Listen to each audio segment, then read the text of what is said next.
Maybe that would be why. You hit there and you mute. Way to go, John. Tell you what, let's do this. Let's do this because John's been yammering for 4 minutes without any audio because he wasn't paying attention. So let's do this.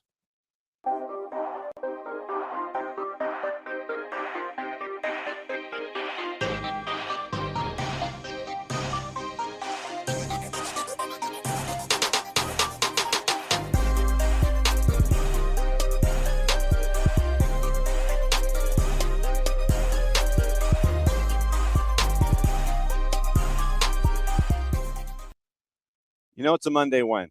Thank you. It's one of those days. You know it's a Monday when. All right. So opening kickoff brought to us by our friends at Black Pitch Coffee, blackpitchcoffee.com. Start your day with the most important stories in the game. Right way to start your morning, Black Pitch Coffee, blackpitchcoffee.com.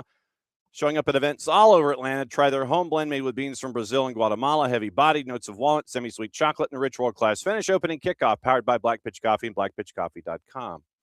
And as always, thank you, 130MR, for letting me know that I had muted myself. It's a Monday win. That's all I'm saying. Let's bring in Abe and find out what's on Abe's mind here. You know it's a Monday win. So how was your running on the weekend, sir? How are you in shape at the moment?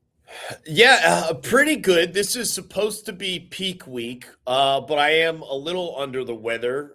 Some cold symptoms or something popping up. So still TBD if I'm going to end up running today, tomorrow, and from there. But I went to the gym yesterday to run on the treadmill, which I had not done this entire cycle. Luckily, every treadmill was taken, so I ended up going outside anyways. So we got a nice cold 5 miles in yesterday. Yeesh. This time of year, obviously, it's difficult to get things squared away with the weather that we're having. What advice would you give the novice who is trying to, part of the New Year's resolution? New Year's resolution, hey, I want to go and get better. I want to get fit. I want to run. I want to go outdoors. But, of course, the first thing you see is this massive cold snap, and it's like -4 and wind chill and everything, and you're like, F this noise, I'm not going to do it. So what advice would you give? Well, there's two ways to do it. Well, there's a couple ways to do it. I would say the way that I do it is probably not best for most people. I just wear normal clothes, shorts, and a short sleeve T-shirt, and just I warm up as the run goes. I would rather be cold at the start of a run and warm up than be warm at the start of a run and then overheat as we go. And so couple of things. If you're able to park somewhere and run like multiple loops past your car, you can start with a heavier jacket or a vest, and then on the first loop past your car, once you've heated up, you drop that off at the car, and then you go from there. But I just kind of start cold and hope to warm up over the course of a run. It works out for me. I don't wear long pants. I might wear a calf sleeve. I prefer not to wear long sleeve shirts. But my blood works different than most people in the run club. So we just kind of make it work. I mean, I saw, you just go back to Friday's Atlanta United game, right? You take a look at the variety of outerwear that people had. Some people had the long sleeve jersey. Some people had kind of a short sleeve jersey with maybe a long sleeve shirt. Some people were just wearing shorts out there. So everyone kind of vibes it out differently. I would much rather be cold to start than hot to end. So that's kind of where I'm at. Yeah, and it looks like taking the Mike Conti line that everybody got out healthy. There were no injuries on the Atlanta United side. One of the keepers for Lexington we've got to keep an eye on going forward here in preseason. So from 30,000 feet, you're looking at the skyline of Atlanta. You're coming through, and they do the circle around and everything, and you're getting ready to land. So first time circling the city this year at 30,000 feet. What were some of your takeaways? Well, I think we should talk about the game in a moment. I think we have to talk about the reported trade of Jamal Tiare first, because you and I had spent some time talking about who's going to be up top. Mm-hmm. What's the plan? Is it A or is it B? I think that was answered for us, right? There is no competition between Tiare and Latte Loth. It's now going to be Latte Loth up top, and obviously he needs to get healthy. But that was kind of taken off the table now via this trade, to Columbus. So hopefully Jamal Tiere can get a role there that is befitting of his energy and his talents, because I would hate to see him just kind of disappear onto the bench somewhere. So, but that does simplify things up top here in Atlanta. It's going to be Latte Loth, and then you'll circle him. You still have some of the questions on the left side, the right side, the central, and kind of what it's going to look like. But we'll just start there. That obviously that positional debate that you and I had kind of been discussing no longer exists. So Latte Loth, it's on him now. He's got to stay healthy, and we go from there. In terms of Friday, and keeping in mind the intensity levels and the quality of opponent and everything you have to consider when trying not to overhype, a performance, but I did get an opportunity to watch some of it while I was in studio, and it felt like every time I clicked back into that tab, they were scoring another goal. It started off slowly, right? Everyone trying to get comfortable with each other, trying to get comfortable with game speed and all that. But, that first goal came, and then there was a little bit of a wait, and then like 2, 3, and 4 came relatively quickly after that. And it's coming from the guys that you're going to need it to come from, right? Luke Brennan kind of creates a little bit. Ball pinballs, and Moranchuk's there, slams it home as he should. You catch a breakaway with Miggy, and then he finds a second one later. And so everything looked pretty strong. Not a lot of tests in the defensive midfield or in the back against Lexington. It was a lot of momentum going forward, which is, again, that's something you want to see from two different quality tier squads. But look, everything looked good. As you mentioned, no one was banged up. You had a couple guys that didn't go, including Saba, Latte Loth, but it's tough to get a full read on some of those things. I did see the one interesting takeaway or comment is the positioning of Thomas Jakob, maybe playing more in the midfield than where a lot of us had kind of circled him in as maybe a right back. But maybe getting himself into that defensive midfielder or 6 argument alongside Alzate and some of those. So it'll be interesting to see how that plays out. Yeah, the starting 11 in the first 45, Lucas Hoyos, Raul Hernandez, Mihai, Barakal, Amador, Thomas Jakob, Tristan, Alzate, Luke Brennan, Miggy, and Alexi.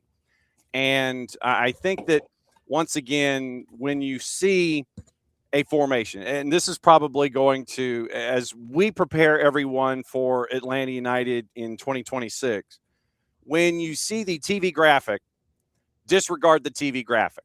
That's all I'm going to say. Because we had some of that last year too. Honestly, they would give us, and we'd be either on MLS.com, me and Maddie, we'd either be on MLS.com or SofaScore trying to get the pregame lineups going. And some teams, including Atlanta United, will put out a lineup graphic where they have guys positioned, and it looks like it's a 5-3-1 or it's a 4-3-3 or whatever it's going to be.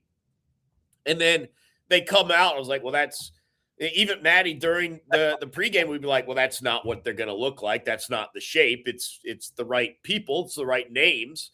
And then sometimes SofaScore will be like likely to run a 5-3-2, and then it's just not that. So yeah, the graphic and the positions can get a little wonky, and who's up high left, who's actually in the central. It gets confusing at times, even to us. But just where Thomas Jakob is concerned, he may in the graphic look like he is going to be right back. But do not be, don't sit there and go, oh my God, what's going on?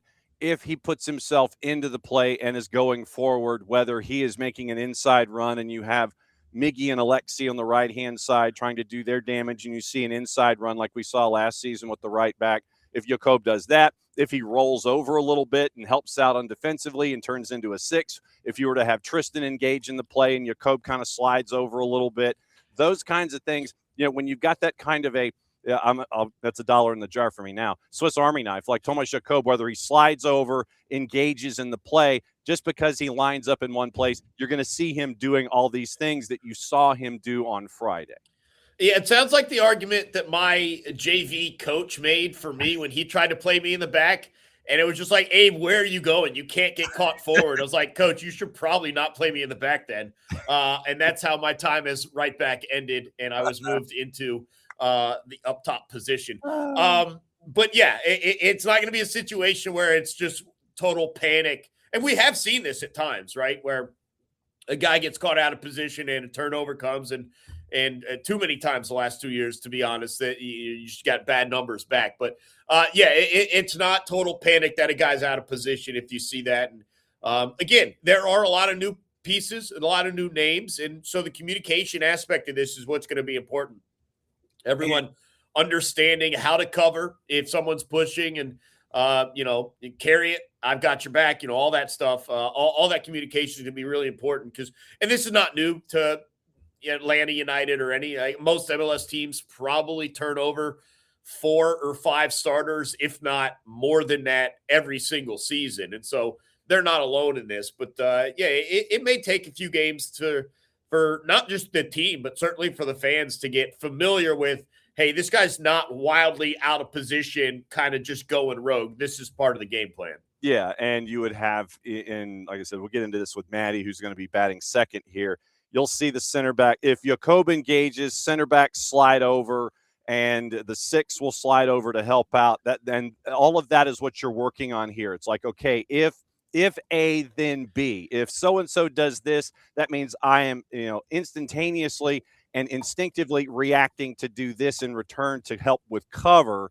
on defense. And so that's the dynamic, at least where the back is concerned, engaging into the midfield as we take things almost a third of the time here. Well, I famously, John, don't care about formations because I think all formations are kind of the same.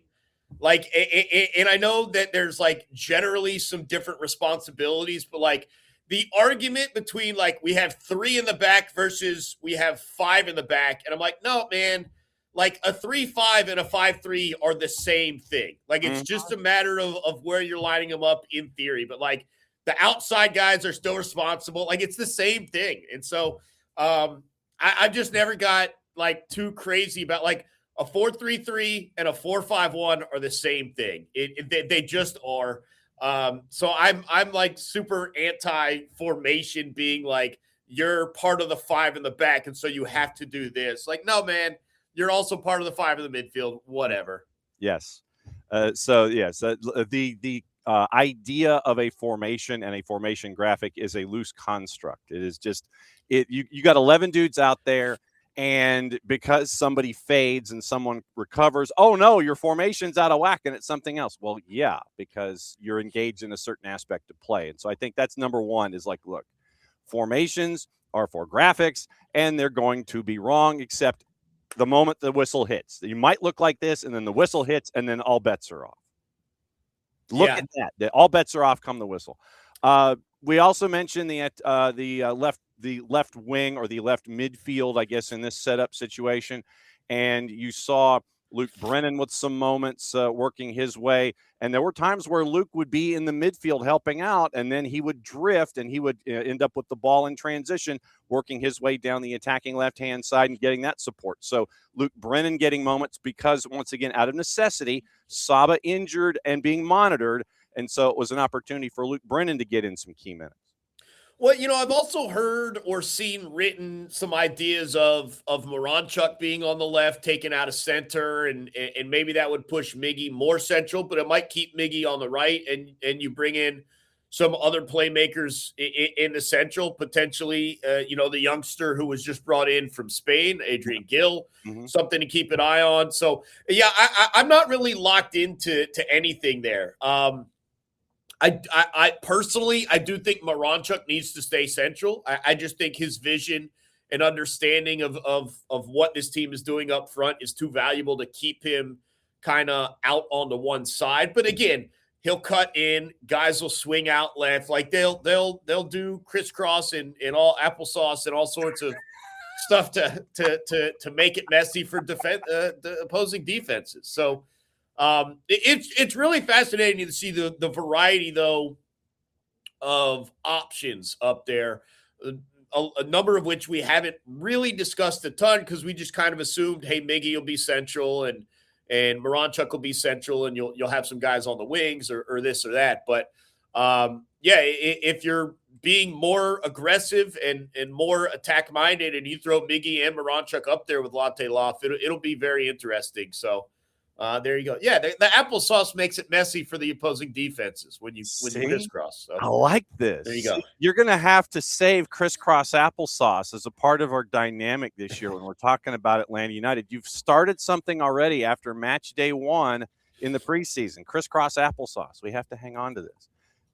Like I said, you hit that, and I'm like, that'll work. So crisscross applesauce is what we're going to have to focus on with Atlanta United. You get 4 on the board in the first half. Like you said, it took them about 10. Then you had bang, bang, bang to get the first 45 and the grouping that was there. Then in the second 45, obviously, you end up and you rotate out. Hibbert, Matt Edwards, Stian Gregerson, Barakal, DCQ, Adrian Gill, Will Riley, Cooper Sanchez, Santi Pita came in, Togashi, Enzo Dovlo, and then Toto Majub came in for Barakal, and Aiden Torres came in for Matt Edwards. You mentioned Adrian Gill and the non-competitive debut. I thought that was good. No, you didn't get any goals on the board, but at the same go back through those names. Go back through those names. All right. So Hibbert, Matt Edwards, which is good to see, considering Matt being injured in 25. Stian Gregerson, Barrett Paul, DCQ, Adrian Gill, Will Riley, Cooper Sanchez, Santi Pita, Cayman Togashi, Enzo Dovlo, Toto Majub subbing for Barakal, Aiden Torres subbing for Edwards. So here's my argument and why I would say the no goals is not a concern. And you look at who you had on the pitch in the first half of this game, that's your offensive unit. Those are the guys who are supposed to be scoring goals. You run through that list of names, and no offense to guys like Riley and Togashi and some of the guys who ideally do want to move forward, Adrian Gill too, that's a defensive lineup. That's a mainstay from the members of your defensive squad. So the way I look at it, it's great that your attacking unit didn't allow any goals. Your defensive unit came on in the second half and did what it's supposed to do, which is hold that clean sheet. So it doesn't bother me that much that you weren't able to continue pouring it on. This is a unit that is, in my opinion, you look at the names and you look at where they've started in MLS for this team, those are your defensive stoppers in a lot of situations, and that's what they did on Friday. So, I don't get too turned over by the fact that they didn't continue to tack on. And at the same time, you have the younger guys here in this second 45, and they are taking the principles and the ideas that they're learning from Tata Martino, and you don't get that defensive drop-off, to your point. It's the younger dudes are out there, and they're doing their thing from what they've learned. It's not like, oh, my God, we're out here for 45 minutes, and here comes Lexington with all of their big guns, Latif Blessing and, the midfield attack and, Aaron Malloy and all those guys. They weren't wigging out in this second 45 here. Yeah, no, and look, I think when you're a youngster like Gill or like Riley, or you're trying, again, because Tata's in new, a lot of these guys have to reprove themselves, and that includes Togashi, who I think we all like as a striker off the bench, as an attacker if he's not in a true striker position.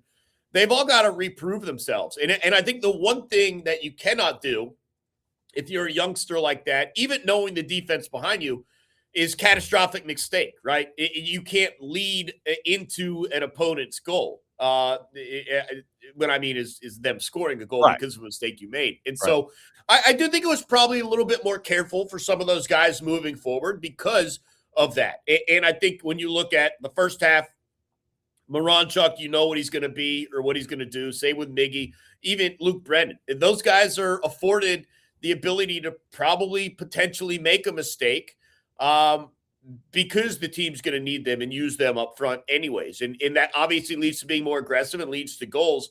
I think for those younger guys trying to make their case as to why they deserve a spot on this roster, I don't think a moment of brilliance would even outweigh a catastrophic mistake. And so they are probably playing a little bit more careful. You did, of course, have a 4-goal lead in a regular MLS game. You're going to ask those guys to sit on that. And you're not saying you're parking the bus against Lexington in a preseason game, but there is the mindset of like, hey, whatever you're doing, don't take too many chances, play smart. And of course, as you mentioned, let's also make sure we get out of this injury free from this point forward. And so don't be reckless either. So again, just a lot of arguments for why it was a smart second half. It was a safe second half. It was a secured in the back second half, even though it didn't become a shootout. All right. So 5 days before the Copa Tejas, or whatever they call it, the Torneo de Tejas is where it is. And in Houston between now and then it's a week in Texas where it's at Houston. Then on the 11th, it is Red Bull in Frisco, and then it is at FC Dallas in Frisco. Obviously, we'll talk about that coming up in 7 days. So between now and 7 days' time, what's on your mind when it comes to United? No, and just seeing if there's any other surprise moves. I don't know if you had an inkling that the Jamal Tiare was on the precipice. Completely caught me off guard, which means that Tata, for whatever reason, is either seeing or not seeing things that he does or doesn't want, and making decisions off of that as a whole, unit with the Chris Henderson and everyone else. And so just kind of keeping my eyes open as they go through more of these experiences, more game scenarios. Is someone else get brought in? Does someone else get shipped out? And what sort of roster flexibility does that give them? So just kind of keeping an eye on that, because I think it could kind of fly under the radar, but other than that, like you said at the start, let's go through these exhibition games preseason and stay healthy. I do want to say this.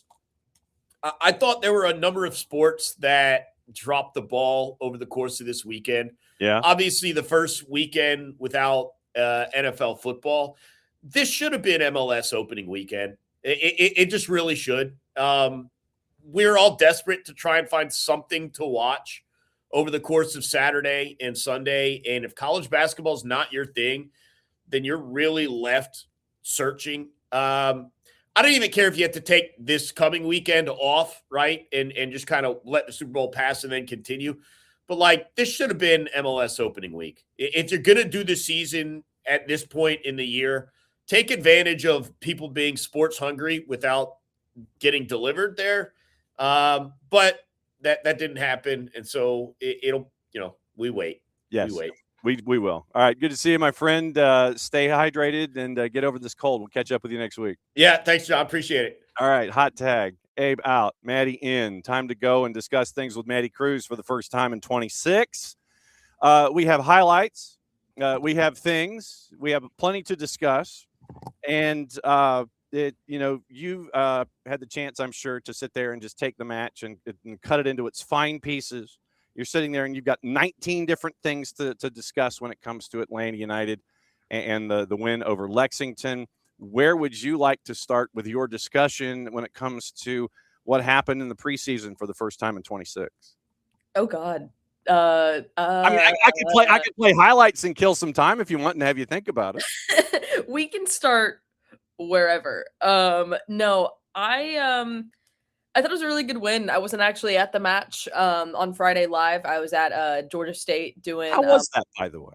It was really awesome. For those who don't know, it's basically Women Empower, Women Excel event. It's something that Georgia State's done for 5 years now, but they have just started now actually making it like a panel type thing last year. And I was a part of the first inaugural one last year. They brought me back to moderate a couple of panels again. That was pretty fun. It was awesome.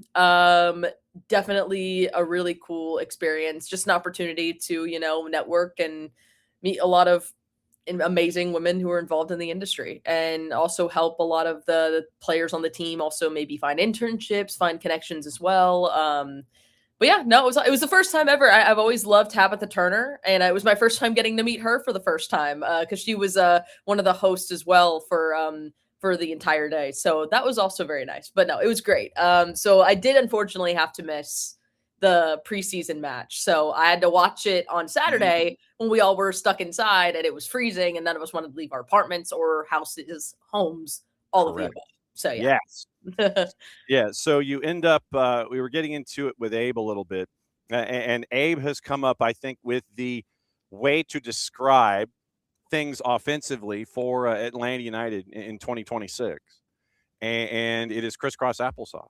I think that's what you're going to be seeing with with guys in their positions not staying in their positions as you look at a graphic and sit there and go, hey, wait a minute, he's supposed to be right back. No, not necessarily the case. I mean, you saw it in the first 45. We were talking about Tomas Jakob specifically, where he's on the graphic, hey, he's right back. But then once again, as he's drifting inside and doing the inside runs with Miggy and Alexi on the right-hand side, working their way through in the attack, and you see Luke Brennan working his way from the central midfield out to the left-hand side in transition moments. So just because someone is a graphic listed in a particular position, that is not locked in place. And so you're seeing folks, where Abe is like, okay, he's on the right. No, he's on the left. He's in the center. No, he's on the left.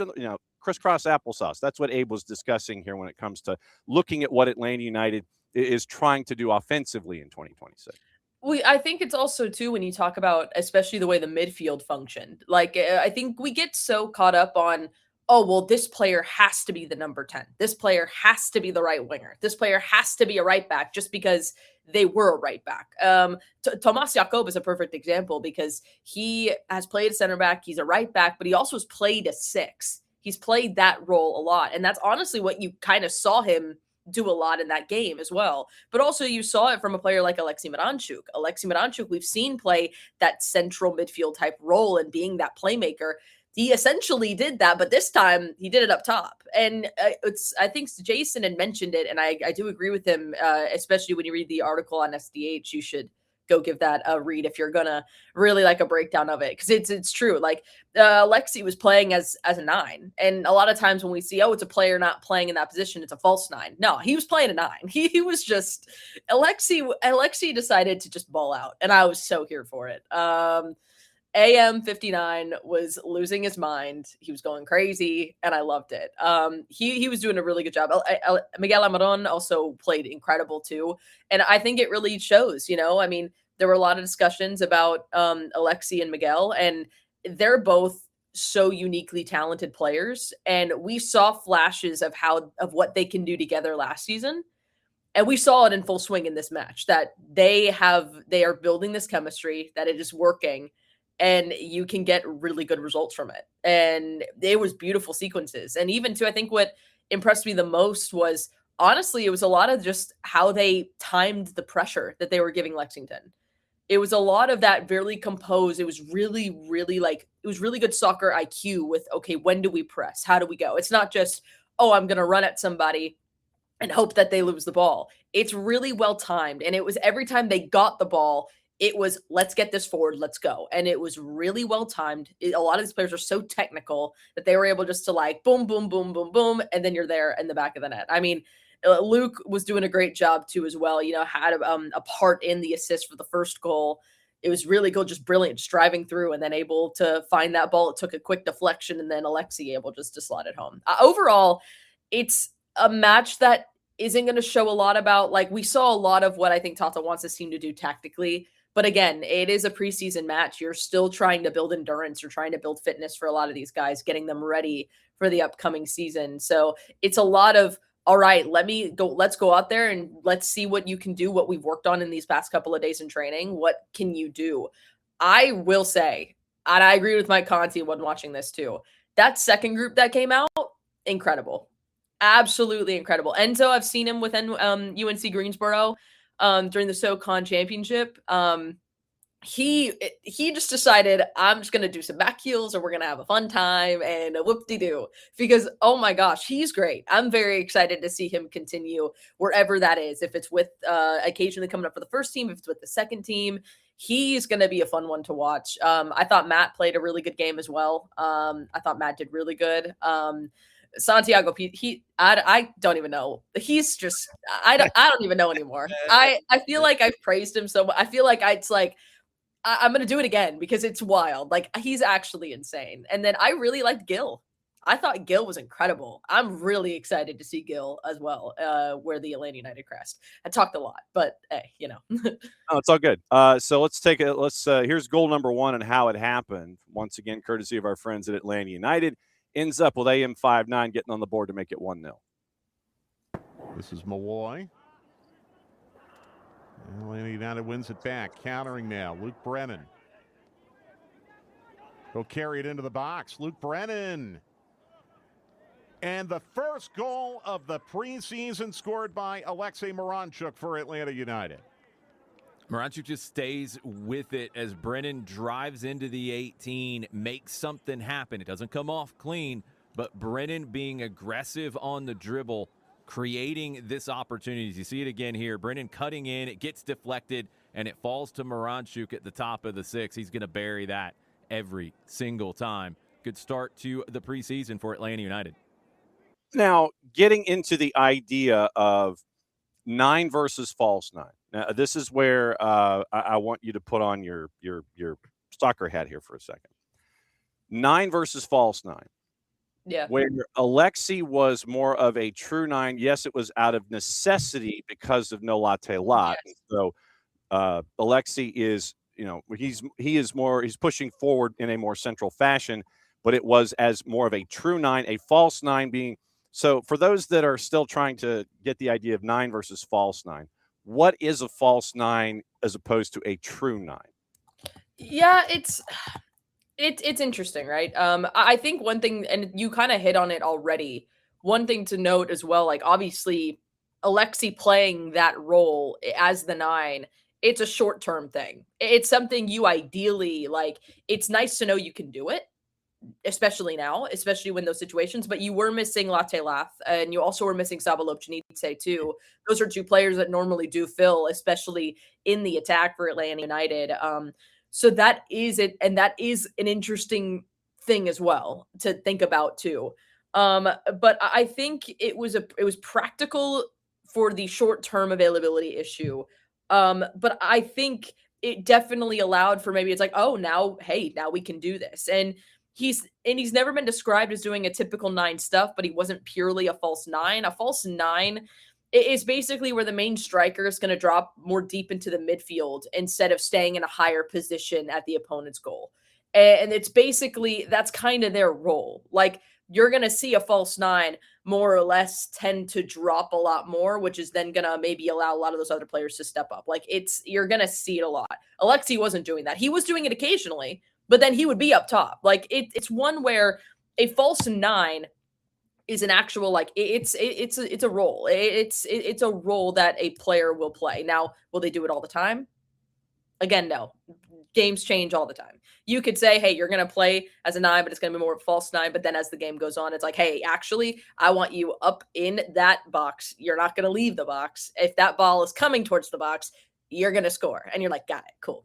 But for Alexi, it was one of those things where you asked him to play that role because you needed him to.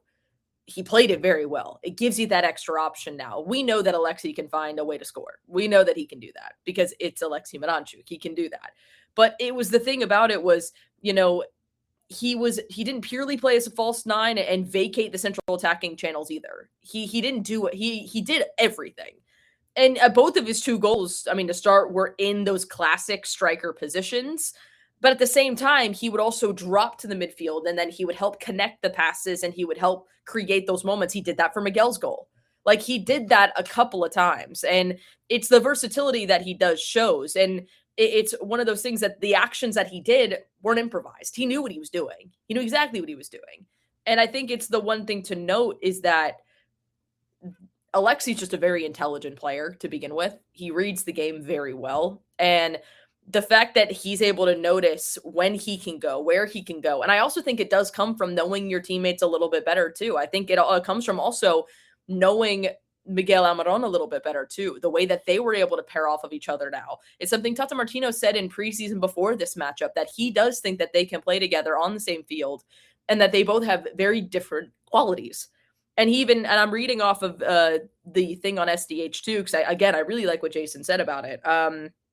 Is the working relationship between Alexi and Almiron, especially with their movements and how they complement each other. And then what began as a necessity created a new option for Atlanta United, which I really like. And it's not going to replace a traditional striker, and that you do need to have a traditional striker. But now, I mean, like in a worst case scenario, if you needed a situation where you needed to have someone step up, you know that how you played against Lexington, it works. It works with Alexi coming up there and being that 9, because it also gives you the extra option too. It gives you the other option as well.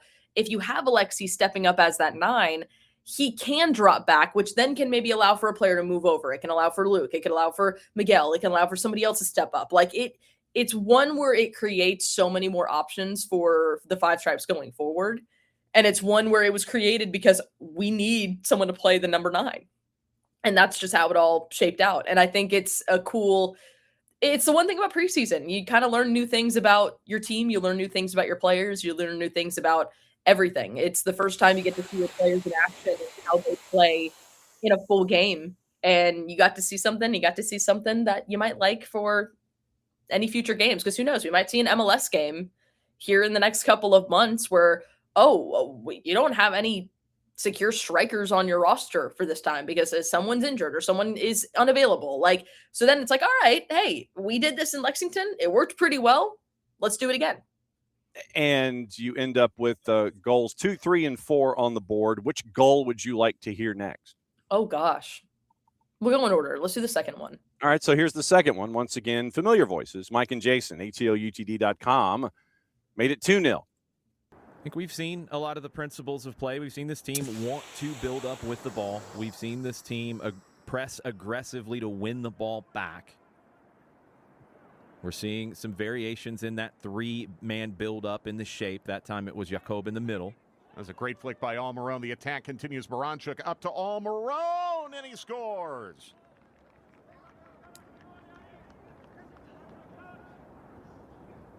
Really nicely worked team goal for Atlanta United, and they have the 2-0 lead in the 32nd minute. One of the first things Tata Martino talked about in preseason was how he believes Alexi Moranchuk and Miguel Almiron are perfectly complementary of each other as players. You see the combination here with Moranchuk so quick with the release on the pass as Miguel Almiron continues his run through. The finish from the Paraguayan beats Simle.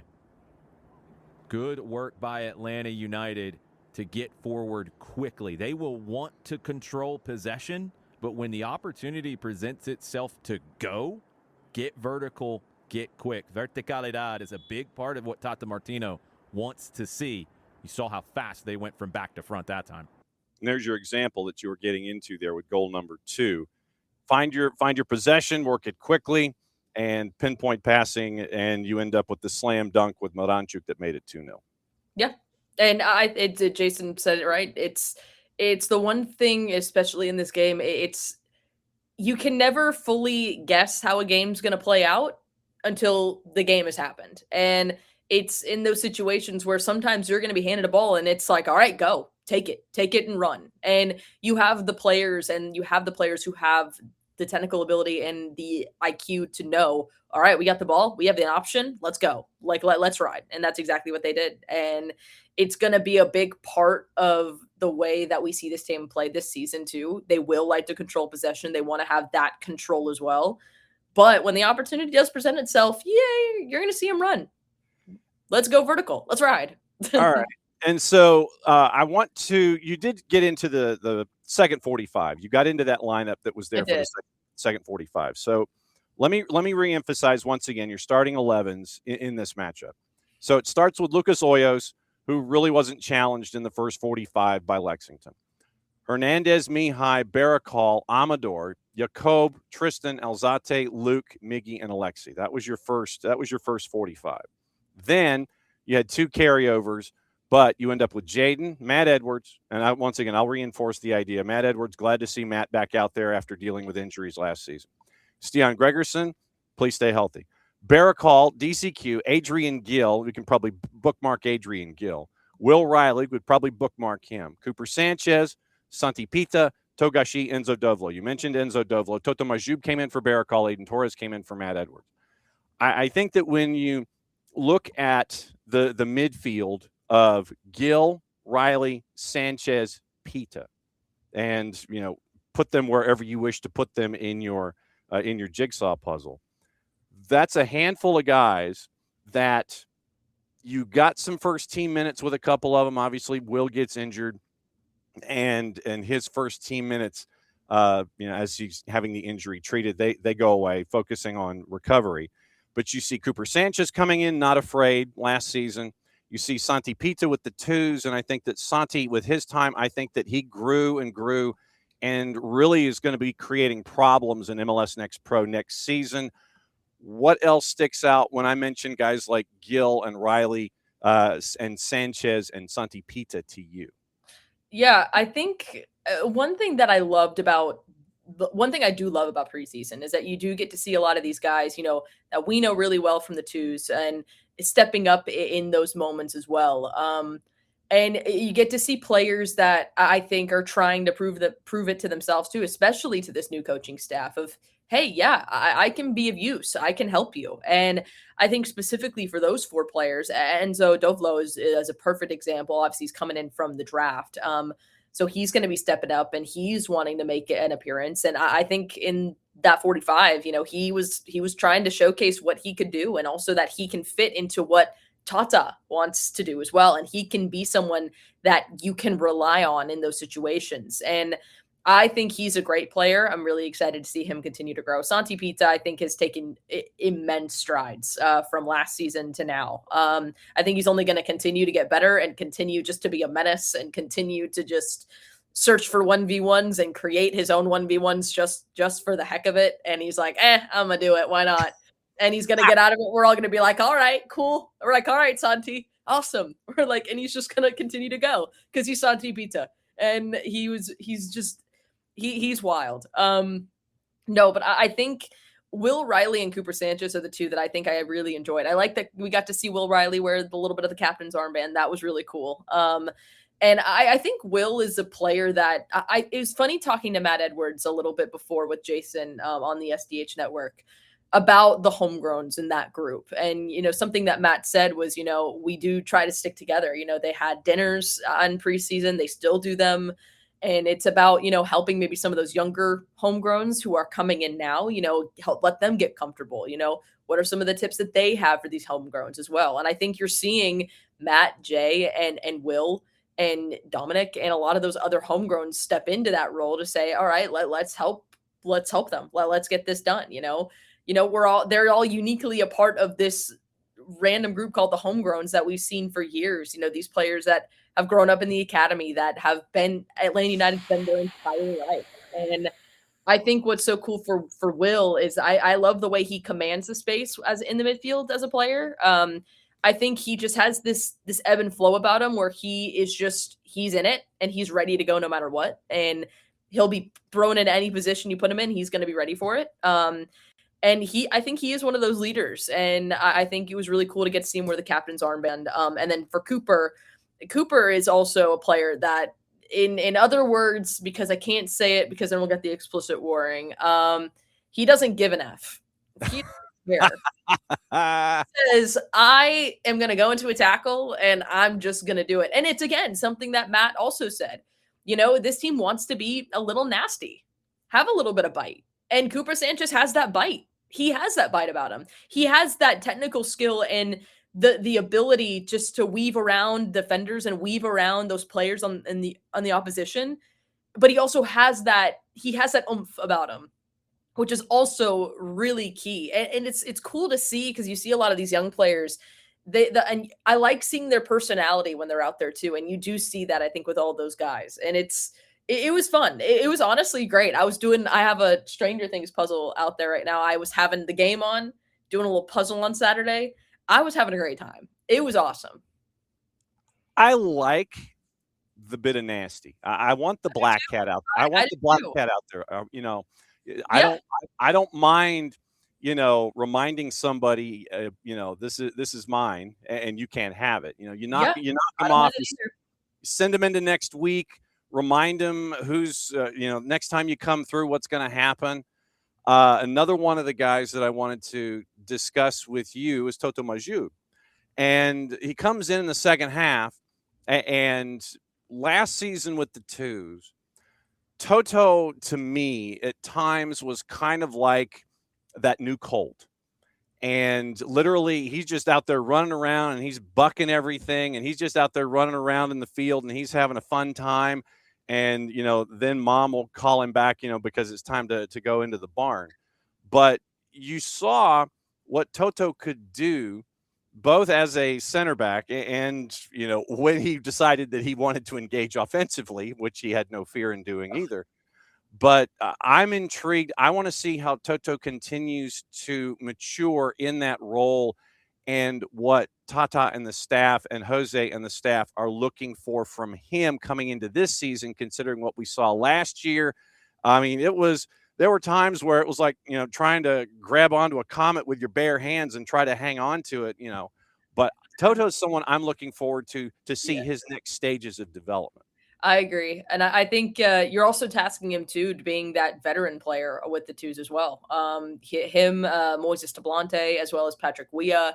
They're some of the returners from last season. You're expecting them to really help these younger players continue to grow and develop, while also as they're trying to continue to grow and develop, too. And I think all three of those players made incredible strides last season. I think it all also, too, for Moises, I think it was from the very beginning. Moises has continued just to get better and better and better. I think for Patrick and Toto, it felt a little bit like a slower start, but once they hit that point in the middle of the season, it was just whoop. It was like, let's go. Gloves are off. We're going to ride. And I think they're going to continue that into this season. For Toto specifically, I love him as a defender. I love his gameplay. I like, as someone who really does focus a lot on the defenders, and I love like the defensive side of the game and that breaking that down a lot. Some of his tackles in the game against Lexington, I was like, oh my Lord, Toto, what? I was like, oh my gosh. Like, I stood up at one point. I was like, oh, because something that Matt also said in that interview, it's, when you watch a game of soccer, we get so excited about a goal, but like I get so excited about a tackle. I get excited about, a block. I get excited about those elements of the game because it's finding those other things to build energy in a game. And Toto's out there he timed it so well. It's the IQ of I know where this player is going to go. You're almost like you're inside his mind. Mm-hmm. You're inside his mind being like, oh, I know where you're going to go, and I'm not going to let you do that. And it was one where he timed it so well, and like he did something before he actually went in and got the tackle to knock the ball out for a throw-in. He timed it well to position himself to not allow him to make the run that maybe the other player wanted to make, and then he was able to knock it out of play. Toto is a really intelligent player. I'm really excited to see him continue just to make strides. I'm also really excited to see him take on that leadership role, because one thing I do love that we did hear a lot of last season with the twos was you had players who wore the captain's armband. You had players that did do that, but it was a collective of who was really I think the captains on the team. And also even too, I think captains and even leaders on the team. It's kind of it's a group. And I think that is going to be really interesting, especially for those three guys, I think stepping up, and I'm really excited to chat with all of them about it, and excited to get back to the twos. Honestly, it's going to be a ton of fun. I'm really excited about that. But no, I think Toto is a player that he's going to be a handful in MLS Next Pro. He's going to be a handful. And, it gets you excited too, especially again, it's these players saying, hey, we want to prove to this new coaching staff, we want to prove to everyone at the club that we can help. We can be someone that you can look to and can trust in a situation where you need us to come up and help out. It happened a couple of times last season, and it might happen a couple of times this season. You never know what's going to happen. Couple of news and notes before Bart joins us here in a couple of minutes. Adriana Savali out of Argentina yesterday, and Bolavip MD Pases Argentina, he is saying right now, we've been looking back and forth about Elias Baez and San Lorenzo. Yesterday, Savali said about lunchtime that he's waiting for the visa to travel to become a new player for Atlanta United. Total agreement, according to Savali, for him to arrive from San Lorenzo, signing a 3-year deal, options for years 4 and 5. So keep an eye out on Elias Baez coming from San Lorenzo. And then the Jamal Tiare move, it looks like it is going to be some, I think it's 200,000, if I'm not mistaken, is what is being reported. 200,000 in GAM, 100,000 in add-ons, 6 goals, 1,150 minutes last year for the 32-year-old. So it looks like you get Jamal's salary figure, which was I think $750 to $800. And so that looks like that is heading to Columbus. It looks like Elias Baez is coming in from San Lorenzo. So those are the two moves I think that we've got to keep an eye on here where Atlanta United is concerned, one outbound, one inbound, possibly. John, why did you I'm sorry, I'm like going through the comments, have him like up. Why do you have from the SDH Nelson going, John's a genius? Well, because John was muted to start the show. Oh. Nice. Yeah, It happens. It's okay. Yeah, he was being sarcastic. So okay. Yeah. I just was reading it and I got confused. I was like, No. what? No I was like, need. are you talking stuff in the third person? I was like, Yeah. well, you can. It's all right. Yeah, John went third person. Yeah, John went third person to sit there and let everybody know that this is definitely a Monday show because he started the show muted. For I the love first it. couple of minutes. Also, I want to piggyback on what Abe said too. He's ignoring the fact that we did have sports last night. Mhm. We had the Stadium Series, which, listen, guys, I will say, I've always wanted to get into hockey for years, and I've Mhm. always been told that I would really enjoy it because I don't know if I take this as a compliment or if this is as like a you need help, because I think a lot of people were like, oh, you'd really like it because it's hockey and it's fun and they fight each other and it's great. And I was Mhm. like, I don't know if this is a compliment or if you're trying to tell me something. But anyway, I don't care because it was fun. It was fun as hell. I was Yeah. enjoying my time last night. But I am really like slowly starting to get into it because I go to Gladiators games all the time. It's right up, literally, it's actually like 20 minutes from where I live, where my parents live. So like I went to a lot of games and I really do like the atmosphere of it. Mhm. So Abe, yes, obviously, if you wanted to start the MLS season, you could. I mean, I'm not going to sit here and complain about that. But also, we did have sports, so don't sit there and say that we didn't have sports last night. Okay, come Mhm. on. Well, and I'm it was also excited. I'm also really excited for the Olympics. I realize that the Winter Olympics is this Friday as well. It starts. yeah. Well, it actually starts Wednesday and Thursday with some other preliminary Oh yeah, it events. does. You're right. It does. So It yeah, is. so there will be a gold zone in this household going the entire time. I'm not watching individual events. I'm watching gold zone the entire time. That's pretty much how. I do love the Winter Olympics. Can I say something that might get me? People might hate me for it. No, I don't think so. I don't think so. Go ahead. I think I prefer the Winter Olympics maybe Mhm. than sometimes the Summer Olympics. Okay. I don't know. I like the energy of the Winter Olympics. It really makes me feel I feel something. It makes me feel like I'm not dead inside, you know? Okay. This is figure skating. Don't even get me started. Don't even get me started. This is my theater arts person coming out of me right now. I actually I love figure skating. I'm at, like the Moulin Rouge from Canada a couple of years ago. Don't stop. If you don't know what I'm talking about, hold on. Hold on. I want Okay. everybody to know. Hold on. See, this is what Mondays are like, Bart. Hold on, everybody. Maddie has gone sideways discussing ice skating on a Monday. I have, yes. Ice skating is so fun. It's so fun to watch. Well, I love it. somewhere in my stacks, we all know about Tara and Johnny and how they're with Terry, and Terry Gannon gets to play straight man. Hesta and Scott, Team Yeah. Canada. Oh yes. Virtue and More. Yeah. El Tango de Roxanne from Moulin Rouge. They did a long skate to that, and then come what may, it is so good. I watched it last night because I saw a promo for the Winter Olympics, and I said, "Oh, it's my daily time to rewatch that exact skate for like every single day." And honestly, I'm not upset about it because it's so good. It's so good. Well, and there was a Q&A section for Liam McHugh when he was tossing to Tara and Johnny. It's like, do you have questions for them?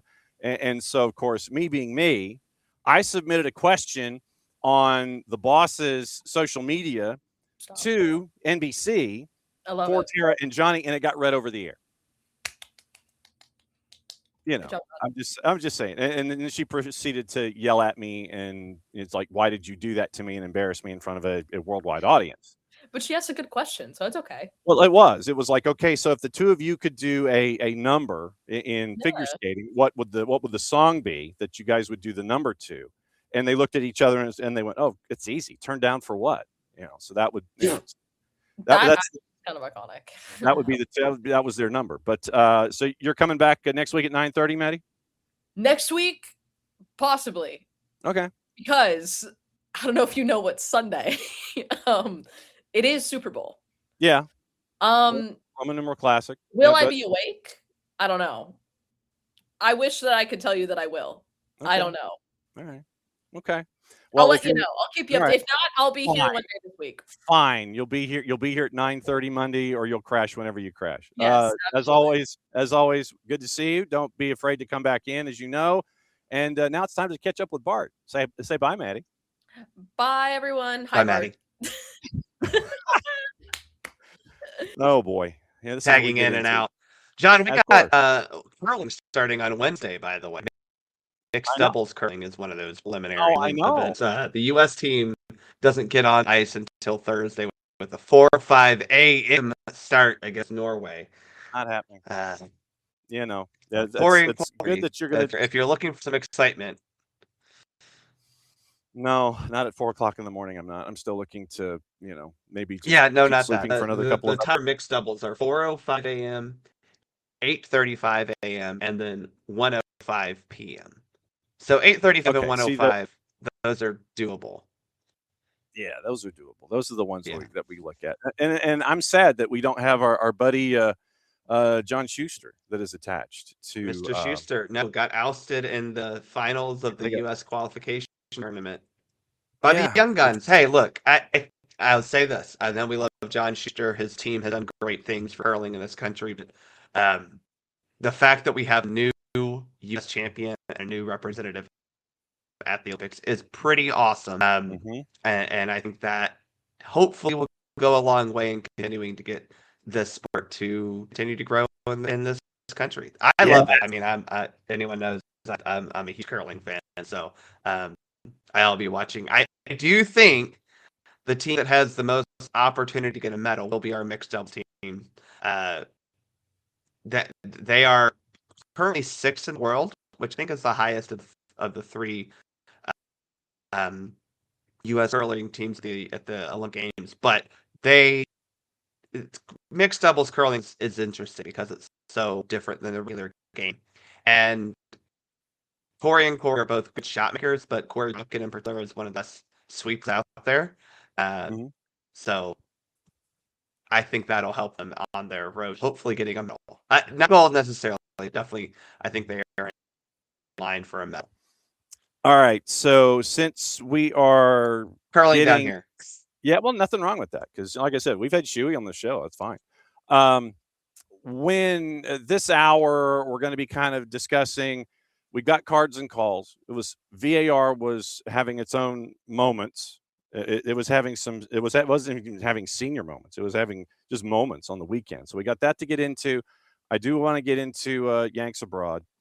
Denver in the NWSL is bringing players back over here to continue their assemblage of a roster. And I know that we're going to have Jen Hildreth coming on probably in a couple of weeks.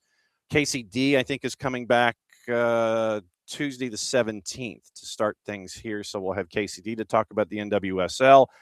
And we do have it's transfer deadline day overseas. So if anything is happening, obviously we'll be drifting in and out with that information as well. So I have my tray table back to its full upright and locked position, and seatbelts have been fastened. So this hour is going to be intriguing. Apparently, the Jean-Philippe Mateta move to AC Milan is off, and it is because of the physical that was that Mateta did not pass for one aspect or another. So we have to keep an eye on that. There was also a deal in place with Jurgen Strand-Larsen from Wolves to Crystal Palace for, I want to say, 48, down from 50. Oh, boy. And so that looks like that's now in discussion because one was contingent upon the other. And if Mateta isn't going, does that mean Strand-Larsen is coming? Does that mean Wolves keep him? Does that mean Sam Surridge stays? Is he going to Ipswich now? All of those pieces that are falling into place. We'll keep an eye on all of that this morning.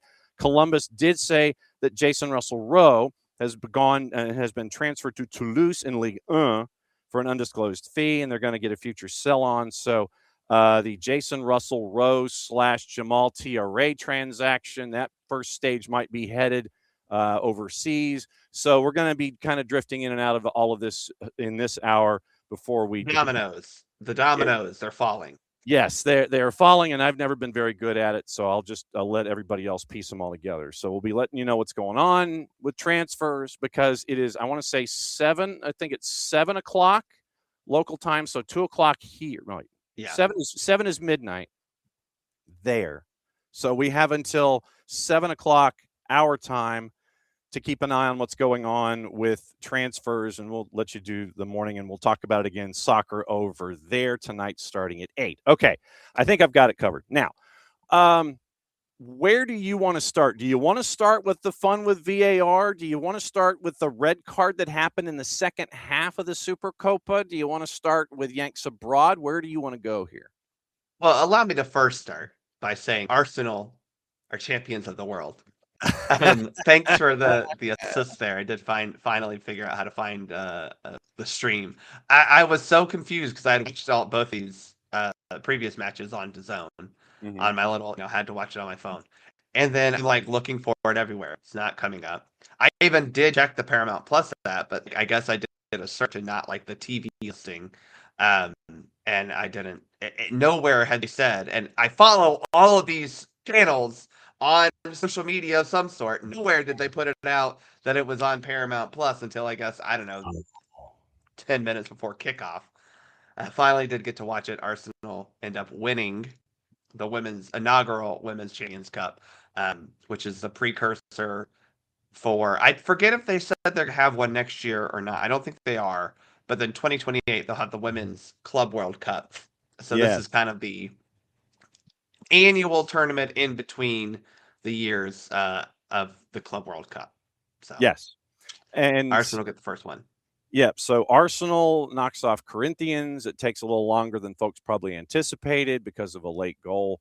And then you end up with Gotham taking care of Asfar. So Gotham finishes 3rd, and Asfar out of Morocco finishes 4th. So when you look at this tournament, and yes, you have, Arsenal being the champions of the world, and you see Corinthians making the statement that they did, and like I said, everybody's sitting there and saying, "Oh my God, soccer, women's soccer in America.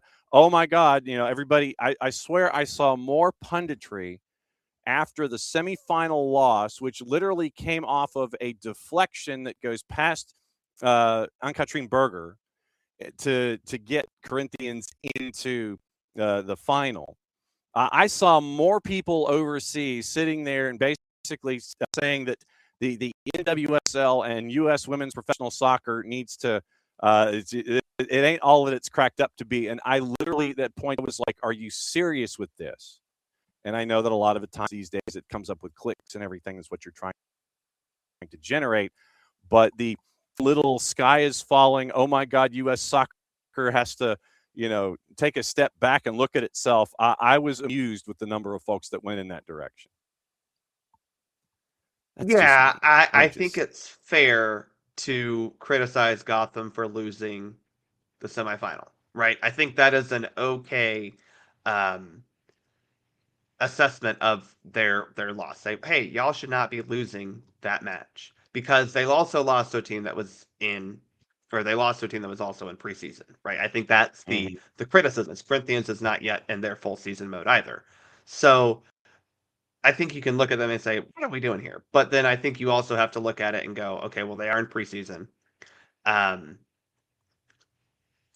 They are not yet bringing in, how do I put this nicely?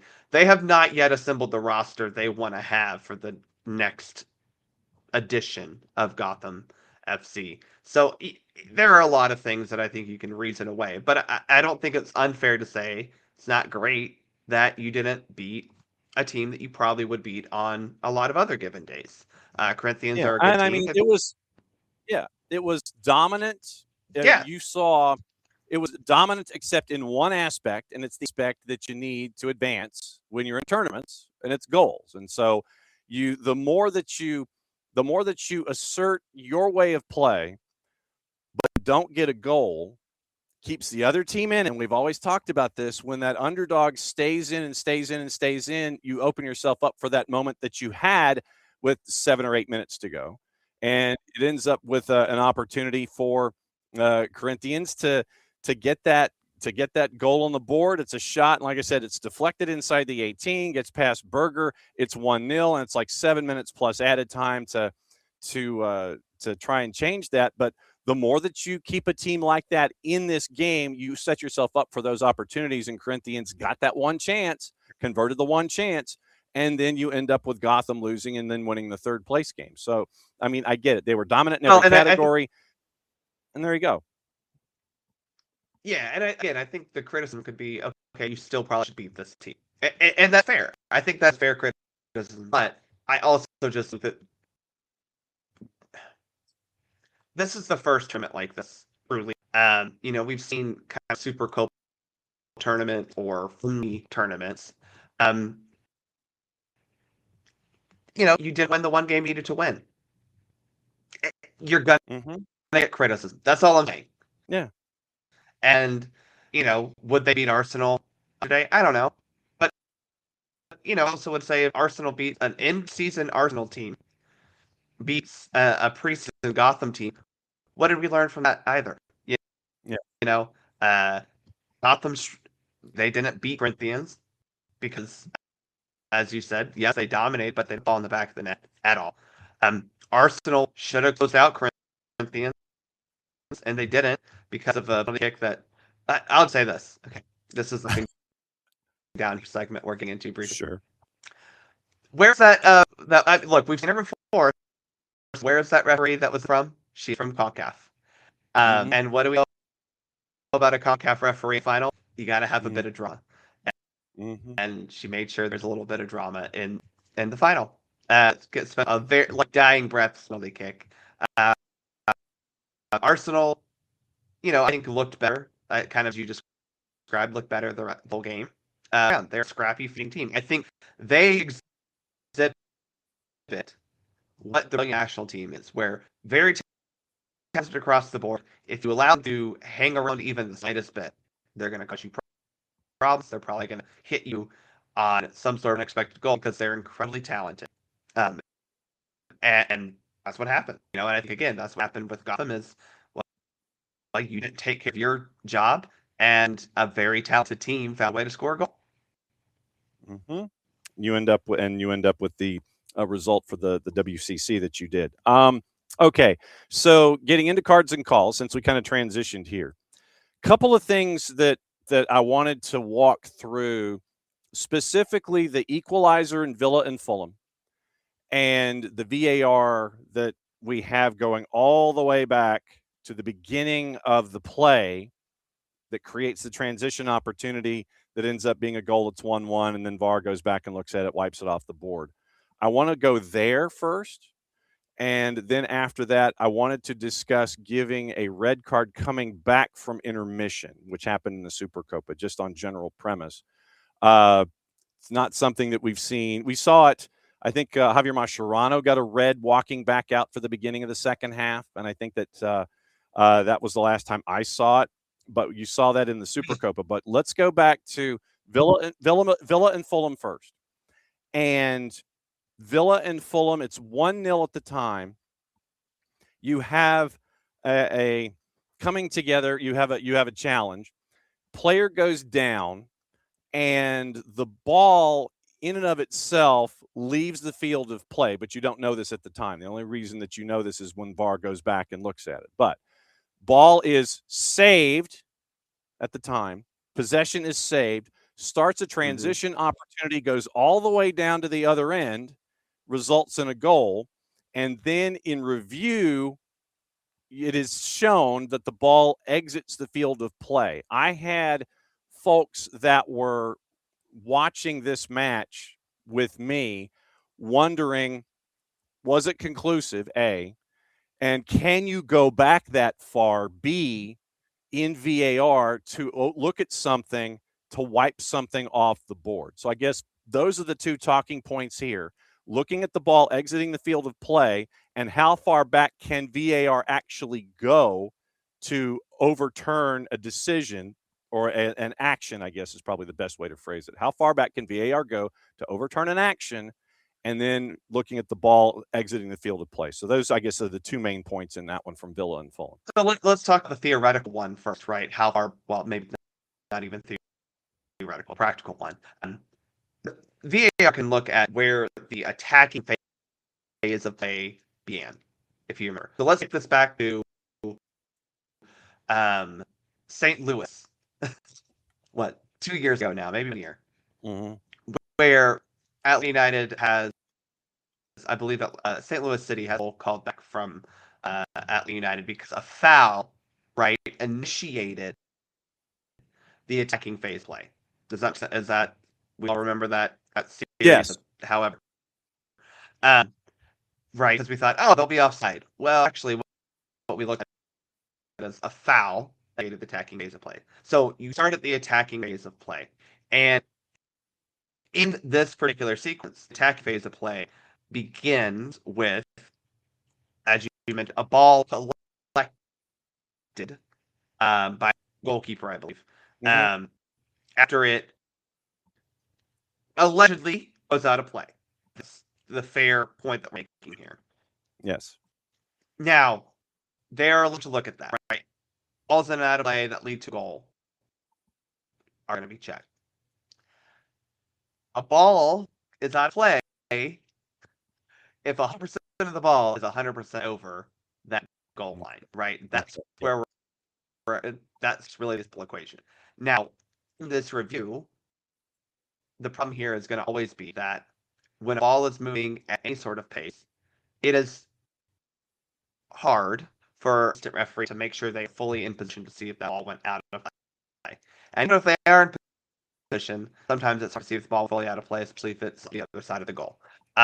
So when you look at the video view of all these camera angles, it is tough because you have to make sure you have that camera angle right on the line. Otherwise, you're getting some sort of an angle that's not 0 degrees, which means that you can tell the ball 100% over 100% of the line. Right. That's all I'll say about that. Whether they got it right or not, that's the math equation. As soon as you put an angle in there of your straight line, that adds a variable that can off the rest of the equation. Then it's ball game over at that point. It's like, yes, we can go back as far as we want to. We can go back as far as we want to. And then, you have moments like this. Not as far as we want to, as far as we need to.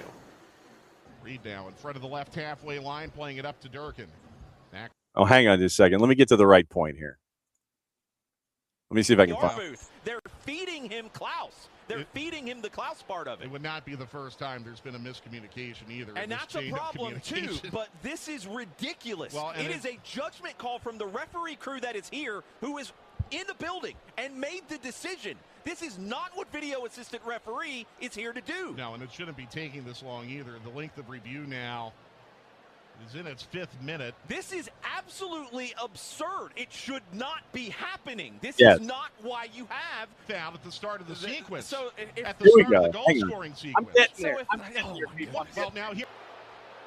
Wow. But it was. All the way around, just ridiculous. Wow. Prior to the goal, there was a foul committed by St. Louis. The final decision is direct free kick. There you go. That's what I was looking for. I was looking for that moment. And so basically the idea is that you can go back. You can't go back like to the beginning of the match or anything, but you can go back to phase of play, and it took a little while for that to go down. So that was why I wanted to find however. That was because you mentioned however in St. Louis, and that's why I wanted to find that piece of audio. Again, however, comes because a foul started the attacking phase play, which means that's where we go back to. Yes. Okay, so that one is pulled to the side. Now, in Supercopa, you literally had a red that was given as the players are coming out for the second half. And the explanation given was that VAR, the power was down in the building. And so literally it happened at the end of the first half. And so they took halftime to come up with a definitive decision, in addition to having enough power to look at VAR and make sure that the emergency power could work. Here's how it was explained by the Brazilian Football Confederation, by the way. So here's how it happened. So Sunday night, behind the scenes, Supercopa, Flamengo and Corinthians. They delayed sending off of a player due to an electrical failure that left VAR inoperative during part of the first half, delaying the search for images that showed the aggression against another player. Sending off of the midfielder for aggression caused confusion due to time taken until the red card was shown. The Federation explained the ref team needed extra time to find the correct angle of the infraction. And so the entity emphasizes that the regulatory framework, quote, expressly provides for the possibility of review after the restart of the game only in specific situations, among them a possible infraction subject to sending off for violent conduct. So power outage affects the video booth. System operated on backup battery, which explains the absence of review in crucial moments. And literally, there was a 19-minute period where VAR did not exist because of the lack of power in the building. And so contingency system kept everything up, and you end up with this moment. They're checking images and everything. Incident occurs off the ball. Game is stopped. Images did not present conclusive evidence, which is why the first half ended normally. Still, during the procedures, a new check allowed for the clear identification of the infraction, which led to the recommendation for review so that the referee could assess and consequently send off the player. Procedure adopted, supported by the 25-26 rulebook and FIFA VAR protocol, which authorized VAR intervention in cases of violent conduct at any time during the match, including after the restart of play. CBF also reported that during halftime power outage in areas including video office room and the VAR booth. So if power goes down, and so literally anything happens at the end of the first half, you got a red card offense, players are going off the field, anything like that, players go into the locker room. Is this proper protocol for before action starts in second half to sit there and walk up to somebody and go bang? And then is that like legit? That is a legit thing. John, I think this is a little bit like you see in the real world. Establishment case law. This is kind of establishment of precedent of how you operate this. Now, I'll be fully transparent. We don't have this in my refereeing classes, as we don't do VAR, and we certainly don't VAR involving a power outage where VAR is inseparable. So I will say that based on what I can understand of the VAR protocols for this kind of thing, and you said violent conduct is very different, right?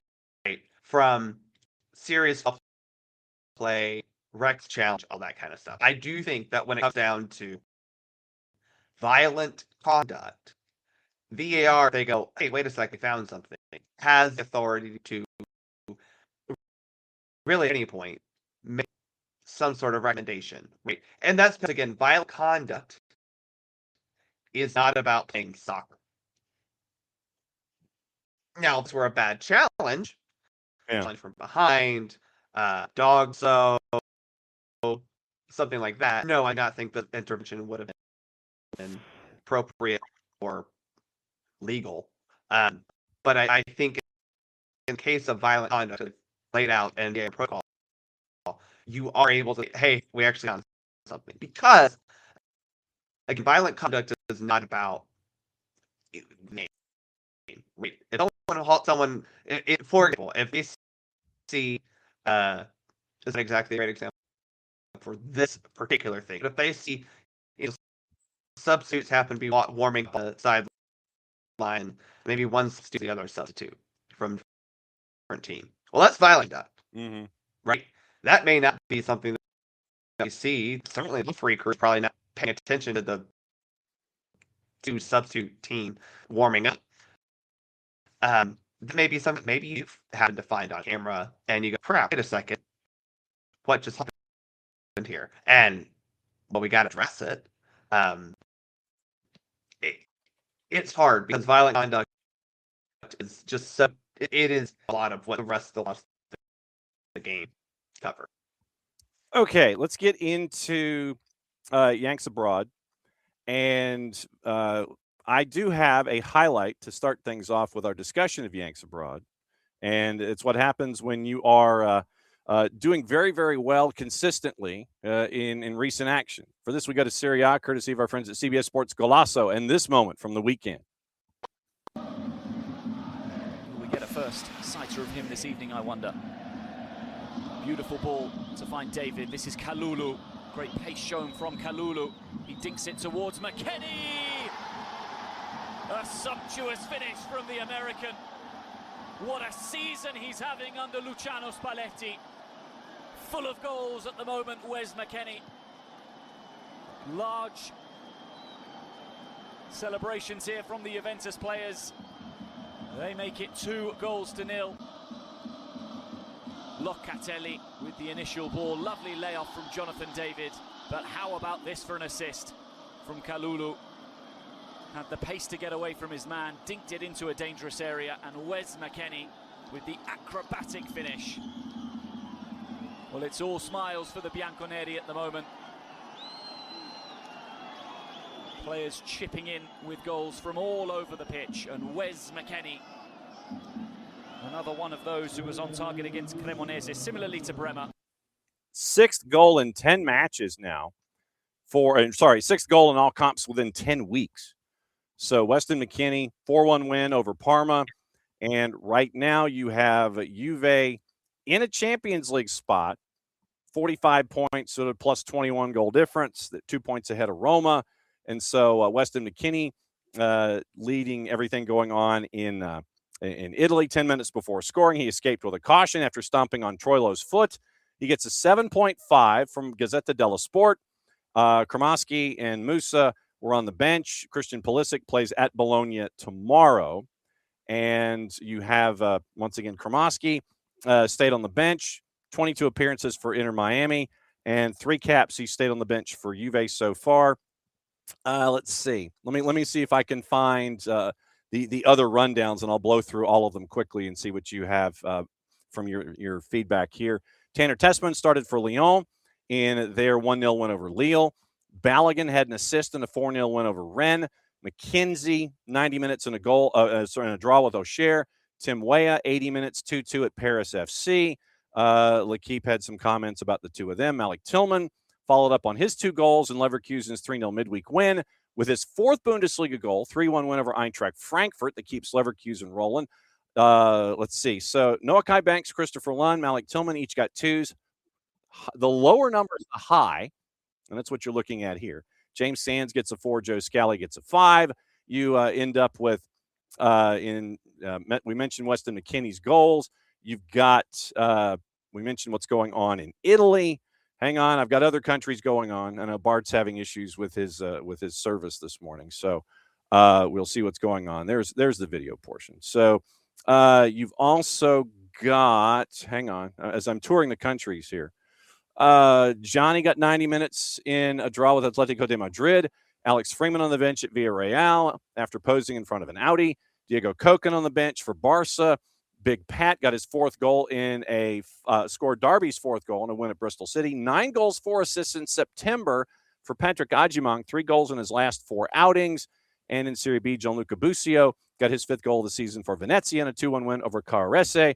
Venezia is atop the Serie B standings. So what sticks out for you from other Yanks abroad from the weekend? I'll go with 2 that I do want to talk about. First, Johnny Cardoso, because he started to play again. And finally, it's a full 90-minute match. I think that's just a positive sign for him after coming back from injury. I think Atletico is a little bit right now, but for Johnny to be able to come back and to play a full 90-minute match, that's great for him. The other one that maybe possibly playing his way in contention for a World Cup spot is Big Pat Agimang, because it's hard to ignore a guy who's just scoring a lot. It just really is. it's something that I think fully wondered if he actually fit on the national team during the past summer at the Gold Cup. He was good at certain things, not great at other things. I don't think that's changed, right? Still think his first touch leaves a lot to be desired, but he is proven to be able to get to good position time and time again. And for the most part, finish the chances he gets. That type of player that I think if you are looking at our striker pool, you have 2, maybe 3 very similar strikers. Pepe, Balogun, and Wright are all play with the team type strikers for the most part, right? Pepe is a little more direct, but none of those guys really hold up guys get forwards. Pat obviously is. And so if you are possibly bringing 3 strikers, I think it'd be using Haji as a winger and can play striker. So I think he's on the roster no matter what. But for me, Pat, it's just at least continuing to prove that he can do it. And especially since the tournaments of the year, he's been pretty on fire. Good. We'll see where it goes from there. One move that I wanted to discuss with you on the women's side of the NWSL, obviously on the transfer side of things, the Ricardo Pepi deal, proposed 37 million euro move from PSV Eindhoven to Fulham collapsed overnight. And so the idea was that Fulham I was shocked it was going to continue to go through, to be quite honest, after the fractured arm. And I think that is a summer transfer for Pepi. Hopefully he's fully healthy, has a good World Cup, and then, I think for both parties do that in the summer. I think they are. And so the idea this go round was if Fulham could find, or if PSV could find a replacement, then the deal would go through. They could not. And so it's off the board for the moment. But the one NWSL move that I wanted to discuss with you, Denver once again coming to the front of the line, bringing Eva Gaetino over from PSG through the 28 season. So another big move for Denver to show how serious they are as they start their season coming up at the end of the month. I think this is a really good move for Eva Gaetino. She's played a little bit for me this season. I don't know if PSG is the best club necessarily to be at right now for her. I think she's still very young. And also PSG this season just not having a fantastic season. So for her to come back to NWSL after time with PSG, I think that's kind of smart. And I think further, as you said, further cements Denver as trying to be a serious player from the jump. She has a decent enough center back. I think maybe also for her, looking at this for a national team standpoint, going, look, I haven't getting the looks from Emma that I want. Seems like Emma's calling up a lot of NWSL stacks right now. Basically, if you're not named Gurma, you're not from overseas. And so maybe she sees it that way. I think this is a good look for her. I think this is going to be a good move for someone who been part of national team discussions, kind of falling out, maybe moving back to NWSL, maybe finding a club where she will be getting a little bit more playing time consistently, playing at a higher level more consistently. I think most importantly is probably good for them because PSG now again in the season not very good. Champions League has been hit or miss as well. So for them, I'm not sure where they're supposed to be the second best club, and they're struggling for that right now. I like this for Eva. I think this is a sign that PSG maybe not quite what we thought they would be. All right. What's going on with Soccer for USPod that we need to know about as the weeks continue and we don't have camps, but we're getting into, once again, the pro stuff here in the U.S. What else is going on with you guys? We are recording tonight or tomorrow, depending on schedules, for the last few women's games. And then February will be interesting because we get She Believes at the beginning of March, but we have a whole lot of nothing. And I think it might be a good time to project out what our depth charts are, but also look at some big themes right now for men's and women's national teams, because as I mentioned last Friday, She Believes Cup may be our best available 23 for the U.S. women. And I think, based on what Taylor said, and what should happen, March window that will appear in Atlanta should be your best available 23 for the USMNT. So it is time to start looking out what those look like for us. And we are looking forward to that when you guys get together for the next go-round of the Soccer for USPOD. As always, my friend, great to see you, and we will catch up with you when you come in and crash and let us know what else is on your mind. If there's any other breaking news when it comes to the women's soccer side of things, whether it's pro, whether it's national, whether it's international, whether it's intergalactic, or somewhere in all four, because I heard that Jupiter is starting a national team program that we need to keep an eye on. Just a little. Yeah. So as always, my friend, great to see you. Can I ask you a question before I leave? Can I ask you? Sorry. Sure. Do you think Colorado Rapids should? Do you think Colorado Rapids part of the rebrand will just be moving into the Denver Summit Stadium? Well, I mean, the folks at the Sporting Goods Park, it's you might have. I want to know where and the thing is, well, this season, Summit's playing, I think, in 3 separate facilities as they get their own stadium up and running. I mean, I think that Major League Soccer would sit there and say, no, you need to stay in the Sporting Goods place because it's a larger it's a larger capacity. But I mean, they ain't filling it. No, and that's the thing. It's like if there is a winning product, it has shown that in that market, you will have folks that will go and support this club outside of the diehards and the season ticket holders. Your casual fans will come in. So I am intrigued. I will have this as something that we'll put on like shelf number 3. Who has the higher average attendance in 2026? Yeah. Is it going to be the Summit in multiple venues, or is it going to be the Rapids in the Sporting Goods Park out basically out in Wyoming? Or no, wait, Colorado, Utah. I think it's Kansas. I think west. Kansas. Yeah, toward the airport is where Kansas. So that is going to be one of the. If it's flat, it's Kansas. Starts to get mountains, it's Colorado. That's my. So, whichever. Yeah, I think it's out by the airport. So that to me is going to be one of the questions. Well, it's between the airport and the sea. Yeah. So shelf number 3, better attendance, Summit or Rapids. I think that's going to be one of my big questions. So we'll keep an eye on that. They're going to rebrand because that's the solution. Every time team sucks on the field, you rebrand and that it means more people buy merch.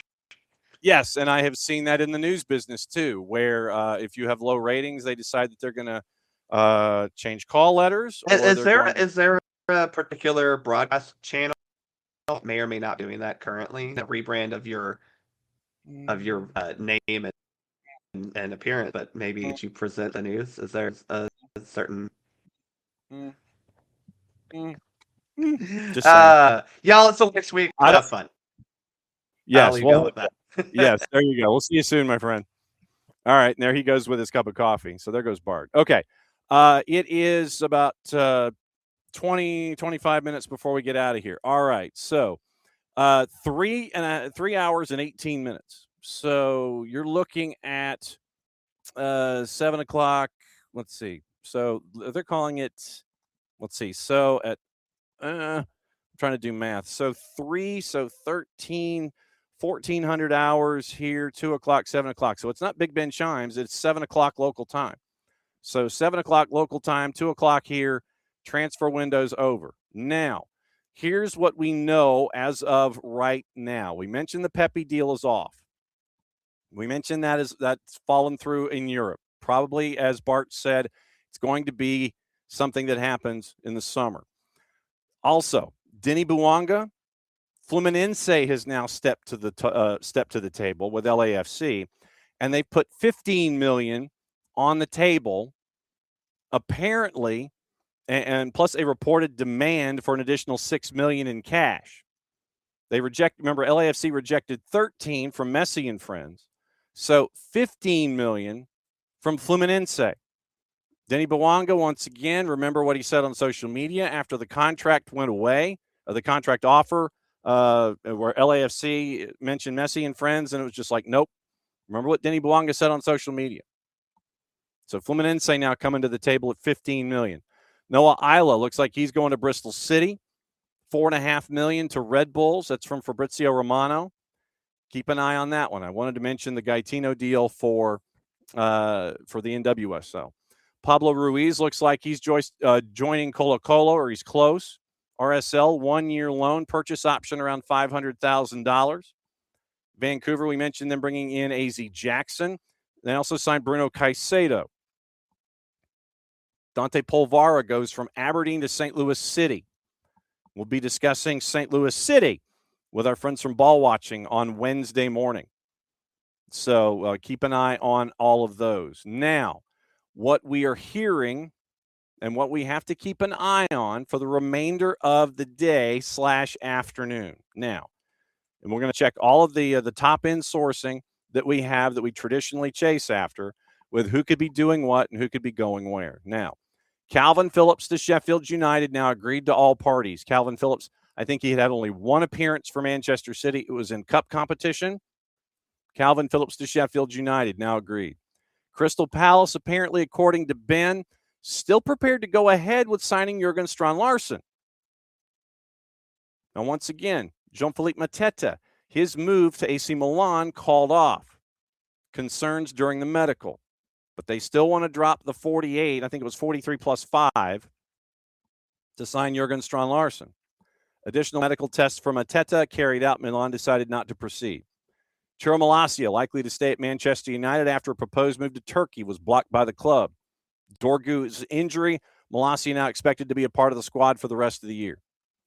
That screen you heard was from our buddy Drew Dickinson. It was on loan, by the way, for Calvin Phillips to go from loan to Manchester City to Sheffield United. Crystal Palace working on a deal for Everton's Dwight McNeil. Everton value McNeil in and around £20 million. Keep an eye on that. Now, we've also had another sacking in the championship. Valerian Ismail, he's left his position at Blackburn Rovers. Mutual consent. Slaven Bilic was announced this morning as a possible contender to slide in. And then that would mean that if West Ham decides that they don't want anything to do with Nuno anymore, if Slaven Bilic takes this gig at Blackburn, then unless there's an out in the contract, West Ham would be out Slaven Bilic to come in and finish the season if they're fed up with Nuno. I have no word on if they're fed up with Nuno this week. Wrexham set to sign Bailey Cadamarteri from Sheffield Wednesday, around £1 million. Wednesday need the money. Alex Crook. Philip Otele undergoing his Hamburg medical ahead of a move from Basel. €1.5 million loan fee. Another option to buy, 4.5. 100% wage coverage. Basel retaining a 10% sell-on if Otele is bought. Stoke agreed to a deal on Jesurin Raksakia on loan from Crystal Palace. Panathinaikos signing Moussa Sissoko from Watford. Tyreek George set for an Everton medical ahead of a loan move from Chelsea. Deal includes a buy option there. Inter Milan have rejected Bournemouth's offer for Luis Enrique. They prefer to keep him until the end of the season. Once again, that's Alex Crook and Ben Jacobs. You also have Axel Disasi, West Ham medical ahead of a proposed loan. Player has to still agree to the move. Arsenal have signed Hearts striker, or they're in talks to sign Hearts striker James Wilson on an initial loan. Fabrizio Romano, first to report that. 45 Scottish Premier League appearances, and he's only 18. Also, Jeremy Jacquet has arrived to begin his Liverpool medical ahead of a 55 plus 5 move in the summer of 26. Could possibly be £60 million. Jacquet to Liverpool. Also, let's see, who else have we missed? Harry Wilson, we mentioned that one. Arsenal haven't made contact to Newcastle on Sandro Tonali. Newcastle's position as the midfielder is not for sale. Remember that Tonali also feels a sense of responsibility to be there for Newcastle, considering that they stuck with him during his suspension. And Tonali has gone public, even when his suspension was finally over. Tonali went public and said, I appreciate what the club did for me, And so there is loyalty that is attached to Tonali and Newcastle. So I think it would take a lot, even if Tonali was in the marketplace, for an individual club to grab Tonali from Newcastle. I think that Tonali has a sense of responsibility and appreciation for Newcastle. I don't see him moving much. Let's see. We mentioned Disasi, mentioned Slaven Bilic. Brian Gruda joining Leipzig on loan from Brighton, looking for game time at the age of 21. So let's see. I was trying to see if there's anything extra on the news aspect for Jean-Philippe Mateta and what specifically was called for with the extended medical that put that one on the shelf. Angel Gomes undergoing a Wolves medical ahead of the loan move from Marseille. Deal includes an option to buy. David Datro Fofana set to join Strasbourg on loan deadline day, coming after an injury to Emmanuel Omega in training. Chelsea is also going to recall Mamadou Sarr from Strasbourg. We mentioned Jake. Saudi officials, and this was interesting. Thank you, Ricky. We'll get to that in a second. Saudi officials discussing the possibility of Karim Benzema moving from Al Ittihad to Al Hilal because he's unhappy there. No guarantee anything develops. Benzema's contract standoff has led to options being explored. Central dealmakers keen to keep the striker in Saudi beyond 2026. Cristiano Ronaldo is basically going on strike now with his club because he's not happy with how things are going there. We had mentioned Jamal Touré. It is now officially official, according to Atlanta United. Thank you, Ricky. It is now up to $300,000 in GAM for Crew in exchange for Jamal Touré. So it's 200 plus another possible 100. And you're taking Jamal's salary, and you're looking at Jamal's age at 32, and you're looking at all of those numbers that are attached. So 200,000 and 26 GAM, up to an additional 100,000 in GAM based on incentives, 64 career MLS appearances for the club, and came to Atlanta after a long career in Europe, playing in Belgium and France. So 300,000 up to 300,000, 200,000 this year, possible another 100,000 if incentives are met.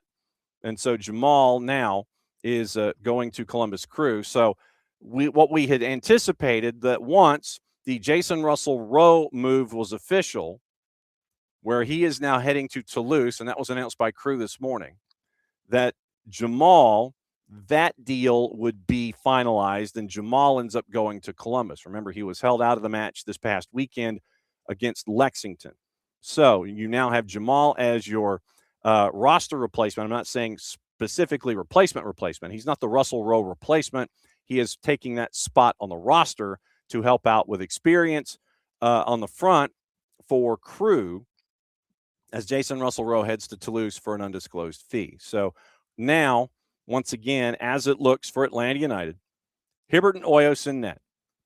Defenders, Amador, Barakal, DCQ, Matt Edwards, Ronald Hernandez, Theon Gregerson, Tomas Jakob, and Mihai, Caden Moore. Caden Moore is on loan with Philadelphia through the end of the calendar year. Midfield, Miggy Alzate, Jay Fortune, Adrian Gill, Saba, Alexi, Tristan, Santi Pita, Will Riley, Cooper Sanchez, Aiden Torres. Forwards, Luke Brennan, Ashton Gordon. This is just the designation by the team. Remember, this goes back to what we were talking about in hour number one about positions. Designation by the club. Luke Brennan, Ashton Gordon, Latte Lot, and Togashi. Ashton Gordon is in Chattanooga with Chattanooga FC for the calendar year. And once again, Barakal, who is on loan from Getafe through the end of the fiscal, June 30. So Barakal's on loan through June 30. Atlanta United will have a question at that point of the season. What do they want to do? And then you have, once again, Caden Moore with Philadelphia Union, and you have Ashton Gordon with Chattanooga FC. So right now you have a roster of 26. Your roster numbers 26 as you head to Texas for the Torneo de Tejas, where it is Houston coming up in 5 days' time. And obviously we'll keep you posted on everything going on with Atlanta United as they are away from here for the next week plus, next 12 days actually, before they come back and be ready for the beginning of the season on the 21st. So that's where we are with Jamal Touré and his move outbound to go. And now, once again, we mentioned Elias Baez.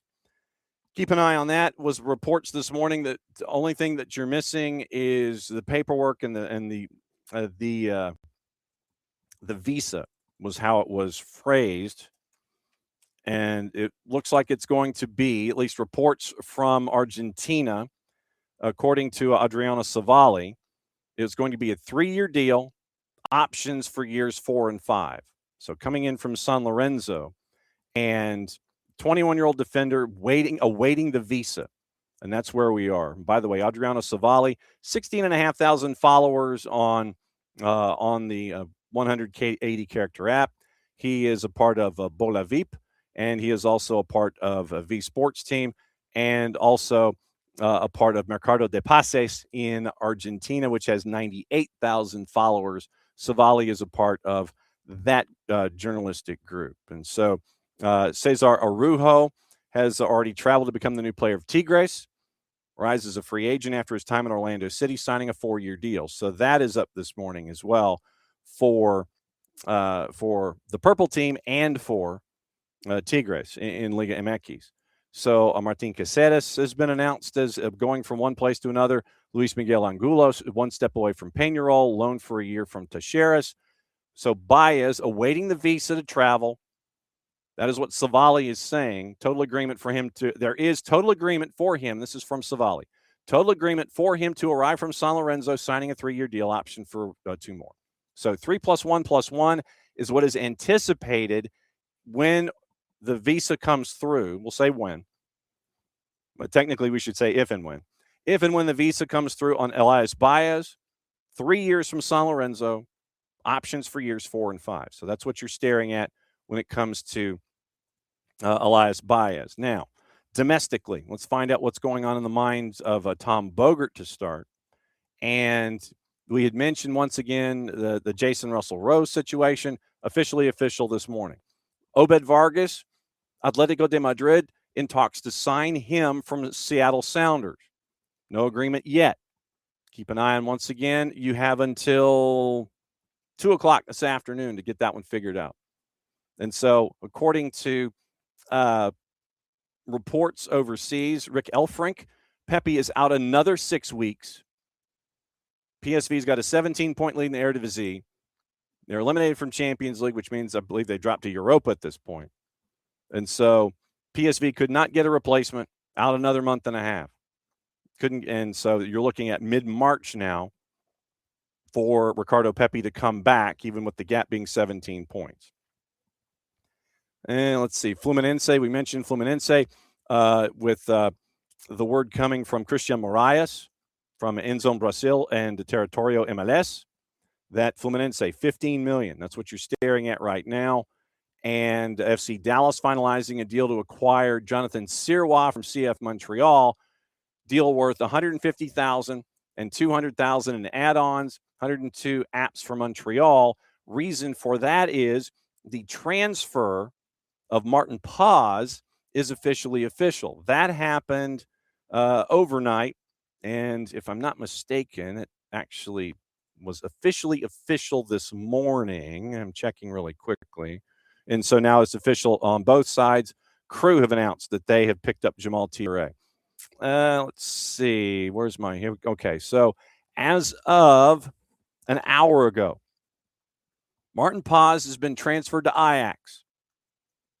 Most goalkeeper appearances in club history, tied with that number, 114, tying Matt Jordan for the most starts. And he also mentions in Martin Paz in his quote, Dallas till I die. Served as the captain throughout 25, 69 saves, 3 shutouts in 23 appearances. So averaging 3 saves a match. 4 seasons, north of 10,000 minutes, 379 saves, and a 704 save percentage. Joined on loan from Utrecht January 20 of 22. And so born in the Netherlands, represented the Netherlands on the youth international level before becoming an Indonesian citizen through his late grandmother. And so the one-time switch was made. Martin Paz has been transferred to Ajax. And so that lends itself to the notion of the pickup that is being discussed, and we have to phrase it all this way, that the pickup that is being discussed for FC Dallas involving Jonathan Sirois. So we're keeping an eye on that today as well overseas. Juan Manuel Sanabria traveling to RSL to complete a transfer from Atletico San Luis. And remember, more time here, another month plus to get deals done inside Major League Soccer. Sanabria right now looks like it's between $2 and $3 million, according to Tom Bogert. No DP. Cesar Luis Merlo first to report that. We mentioned Noah Isla and Fabrizio Romano. 59 appearances for Noah Isla, leaving Red Bulls. And looking for, you're going to have to try and find somebody now in central defense when Red Bull is chasing everything. The fee initially reported by Bogert on Russell Rowe, $2.5 million plus add-ons and a sell-on clause. Jason Russell Rowe out of contract at the end of the year, wanted to move to Europe, and so now that does happen. Purple team finalizing a deal to sign a center back out of the Polish league, the Ekstraklasa. Dusan Stojanovic, 25-year-old, helps out the back line, and there's no, according to Tom Bogert, no further discussions involving Iago and Flamengo and coming to the purple team. So that's kind of where we are with those moves inside Major League Soccer at the moment. So that's what you're staring at here. Timo Werner has made his first appearance in everything. Oh, and the Herman Barderame transfer official with Messi and friends as well. So AZ Jackson acquired on loan in Vancouver. We mentioned Barderame. Dante Polvara we mentioned from Aberdeen. Like I said, our friends from Ball Watching in St. Louis will be here on Wednesday to break that all down for us. And you have that going on right now. So let me see if I've missed anything when it comes to MLS transfers as we go forward. Let's see what movement happened that I might not have discussed or dropped here. We mentioned Berterame, mentioned Bruno Caicedo from Barcelona to Guayaquil on a transfer, mentioned AZ Jackson, and mentioned Dante Polvara. Okay, so we're caught up in all of that. So Jamal Thierry is gone now for Atlanta United. Torneo de Tejas, the 7th, the 11th, and the 14th. It is at Houston, Red Bulls in Frisco, and FC Dallas in Frisco. So right now, you still have 2 U22 slots available for Atlanta United. Thomas Jakob is your only U22 at the moment for Atlanta United. Miggy, Latelot, Alexi, your 3 DPs. Looking at $4.5 million in GAM, that number is going to increase to about 4.8, and that will be added to the stacks now that Jamal Thierry is heading to Columbus. And so that's where we are with that. I'm trying to see if there's anything else going on. Let's do what to watch, where to watch it, how to watch it. And that's brought to us by our friends at Fanatis, fntz.co/soccer down here. And that link is important. It helps them out. It helps us out. It helps you out. Adding more matches to everything you've already been watching. With Fanatis, you get all the BNs, which means you get everything from the Polish League to the French League, and you get currently the CAF Champions League that's going on right now. You get that. You had that all weekend. You get Tigo Sports. You get TVV as an option for you. CDO, Nuestra Tele. You get CATV on occasion, depending on the league in South America or Central America that we're talking about. And you get, I'm trying to think if there's anything else that I missed. Oh, Liga 1 Max Pro out of Peru. You get them as well. Once again, all in one place. You get TSA out of Argentina. One subscription, one home. Fanatis, fntz.co/soccer down here. And all the FOX channels are pretty much showing the same stuff out of the league that we neither condone, endorse, nor promote. BN has Super League at noon, Turkish Super League at noon, involving Fenerbahce. That's also simulcast on BN en Espanol. Let's see. Sunderland and Burnley's at 3 on the Premier League. Deportes, ESPN Deportes has La Liga at 3 o'clock, Mallorca, Sevilla. Doubleheader in the league that we don't talk about with Fox Deportes, Fox ONE, and FoxSports.com. Mallorca, Sevilla is on the Plus at 3 o'clock. Paramount Plus has Udinese and Roma at 2:45. Fox Soccer Plus, 6 o'clock. U17 Championships on the women's side. Trinidad and Tobago and Barbados is at 6. FS2 has a double header of that. It is Haiti, Guatemala at 6. Costa Rica, Cuba at 8. 5 matches on Fox ONE starting at 3 o'clock involving the U17s themselves. So if you have that as a part of your broadcast plan, then that is that is all in that is all in your wheelhouse, as the kids say. So let's see what I'm trying to see if there's anything else that has been added when it comes to transfers and such. I'm trying to see quickly here what's going on. Further medicals, no details. 48 million pounds. Okay, so contracts finalized this afternoon for Jurgen Strand-Larsen. Deals proceeding as planned. Completed a medical today ahead of the move. Contracts have been finalized. Keep an eye on that. Let's see. Jacquet's medical at Liverpool is underway as of 6 minutes ago. 55 plus another 5 in add-ons. Also, Everton would not sanction the McNeil loan move before the deadline amid interest from Crystal Palace. Crystal Palace is exploring a move for the winger. Nottingham Forest have also shown interest in reuniting McNeil with Sean Dyche. Nottingham Forest have made a third bid, according to Sky, for Celtic midfielder Arne Engels, worth up to £25 million. The Forest want to pay a guaranteed 20, another 5 in add-ons. 22 million. Initial 2 bids for Forest were rejected. Their last offer was 17.3. Celtic have had no plans to sell Engels in the window. Martin O'Neill said he hoped the club would rebuff any offers signed from Augsburg for £11 million in August of 24. So Xabi Alonso set to be on a short list of potential successors for Pep Guardiola amid growing belief, according to the Telegraph, that this could be his final season at Manchester City. Maresca, Fabregas, Xabi Alonso. Those are the 3 that have been mentioned by that particular paper. Nottingham Forest, £2 million bid for Luka Netz accepted. Final 6 months of his contract in Germany.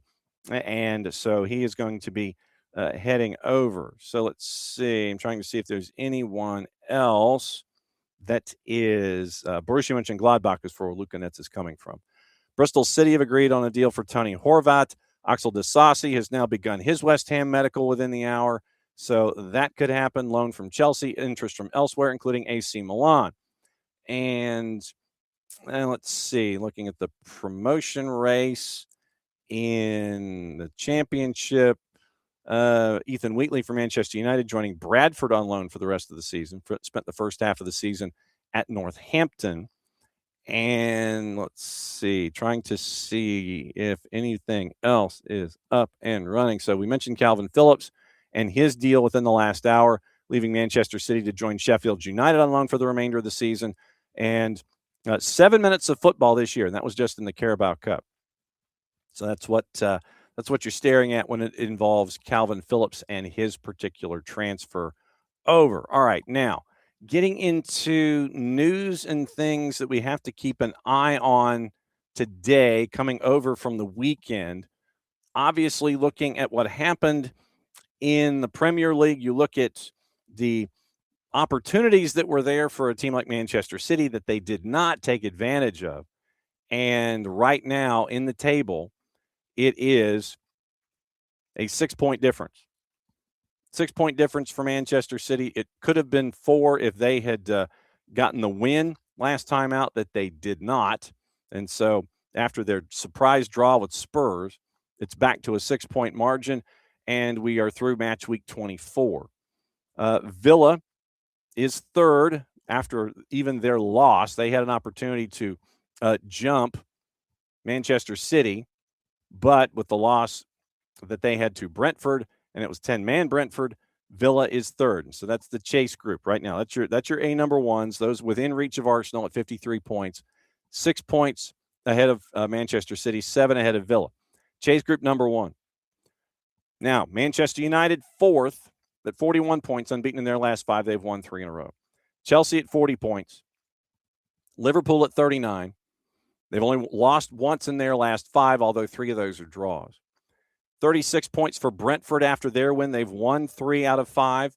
Fulham at 34, ahead of Everton on goals scored. And that's the difference between 8 and 9. You have 3 teams at 33 points. Newcastle down to 33. Sunderland ahead of Bournemouth on goal difference. That gets you to 12, 31 points, and Brighton. Spurs, 3 points in their last 5 matches, all draws.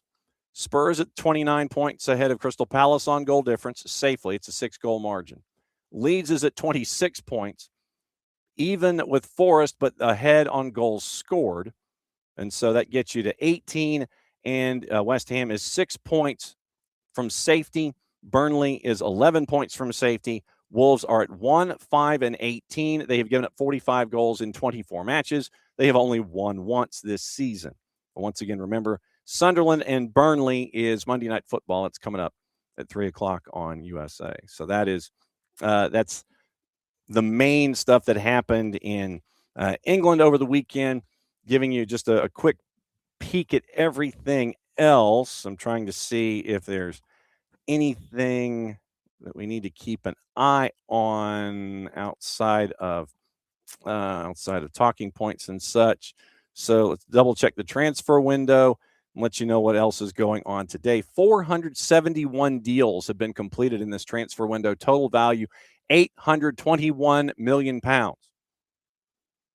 £821 million. Emil Holm, defender, Bologna to Juve is a loan deal. Let's see. Andreas Edmondson goes from Wisła Płock to Verona for a little over £2 million. A lot of stuff today is loans, and that is you're just moving pieces. Not a whole lot of fees that have been attached to player movement today. Sfera Naipan goes from Middlesbrough to Manchester City, and he returns to the Etihad there. Brian Gruda, we mentioned Gruda being on a loan. And what happened yesterday, Siddiqui Sharif went to Fenerbahce. That was one of the players that was highly rated at the age of 19. €4 million loan fee, €18 million purchase option in the summer. So Siddiqui Sharif, the 19-year-old, goes from Angers to Fenerbahce. You've got Zinchenko officially Arsenal to Ajax for only £1.3 million. Cuts back his season-long loan at Forest to go to Ajax. 1.3 million. Wow, 1.3 million pounds. Ciro Immobile from Bologna to Paris on a free, over 300 club career goals, leaving Bologna after 6 months to join Paris FC. That happened yesterday. Stefan Ortega was another surprise. Manchester City to Forest for £500,000. Third choice keeper at City. 6 months left on the deal.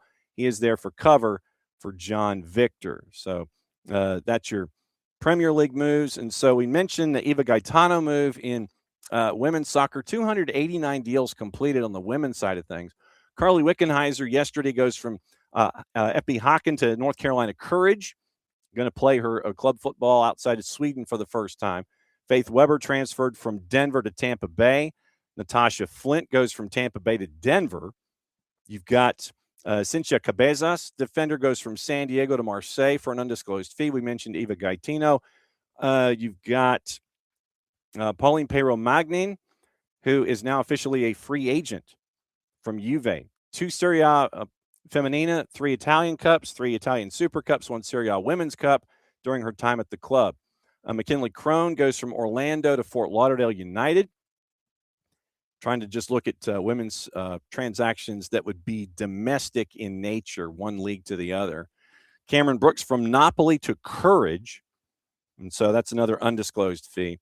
And Sophia Jakobsen from London City to Toluca. We got to mention that one briefly, but we'll go back and mention that one. Half a season with London City, despite signing a 2-year deal, goes to Toluca on a free. So keeping an eye out on that as well. So that's kind of where we are this morning with all of our transfers. Minimal Monday, Abby, right there with you. And hoping that it is, in fact, a minimal Monday. Abby, good to see you. Ricky, thanks for the producing. And Abe coming up with crisscross applesauce. Morning, David. Morning, Lokeville. And 1:30, once again, thank you for letting me know that I was muted to start. But yeah, so Elias Baez, keep an eye on that. And Jamal Tiare now officially in Columbus. So one more thing before we get out of here. So what I originally thought of for opening kickoff was this. I'm left-handed. And for me, the first person that puts together the left-handed store, and I mean legitimately markets the left-handed store, is going to make a killing. Left-handed scissors, left-handed can opener, left-handed, left-handed buttons on a male shirt. I don't even know if you remember this story, but there was one time I was traveling for high school football, and I literally go into a store, and I see this golf shirt, and it's a cool golf shirt. It's got, it's got like the shark's. It was a purple golf shirt and had the shark's teeth in white going down the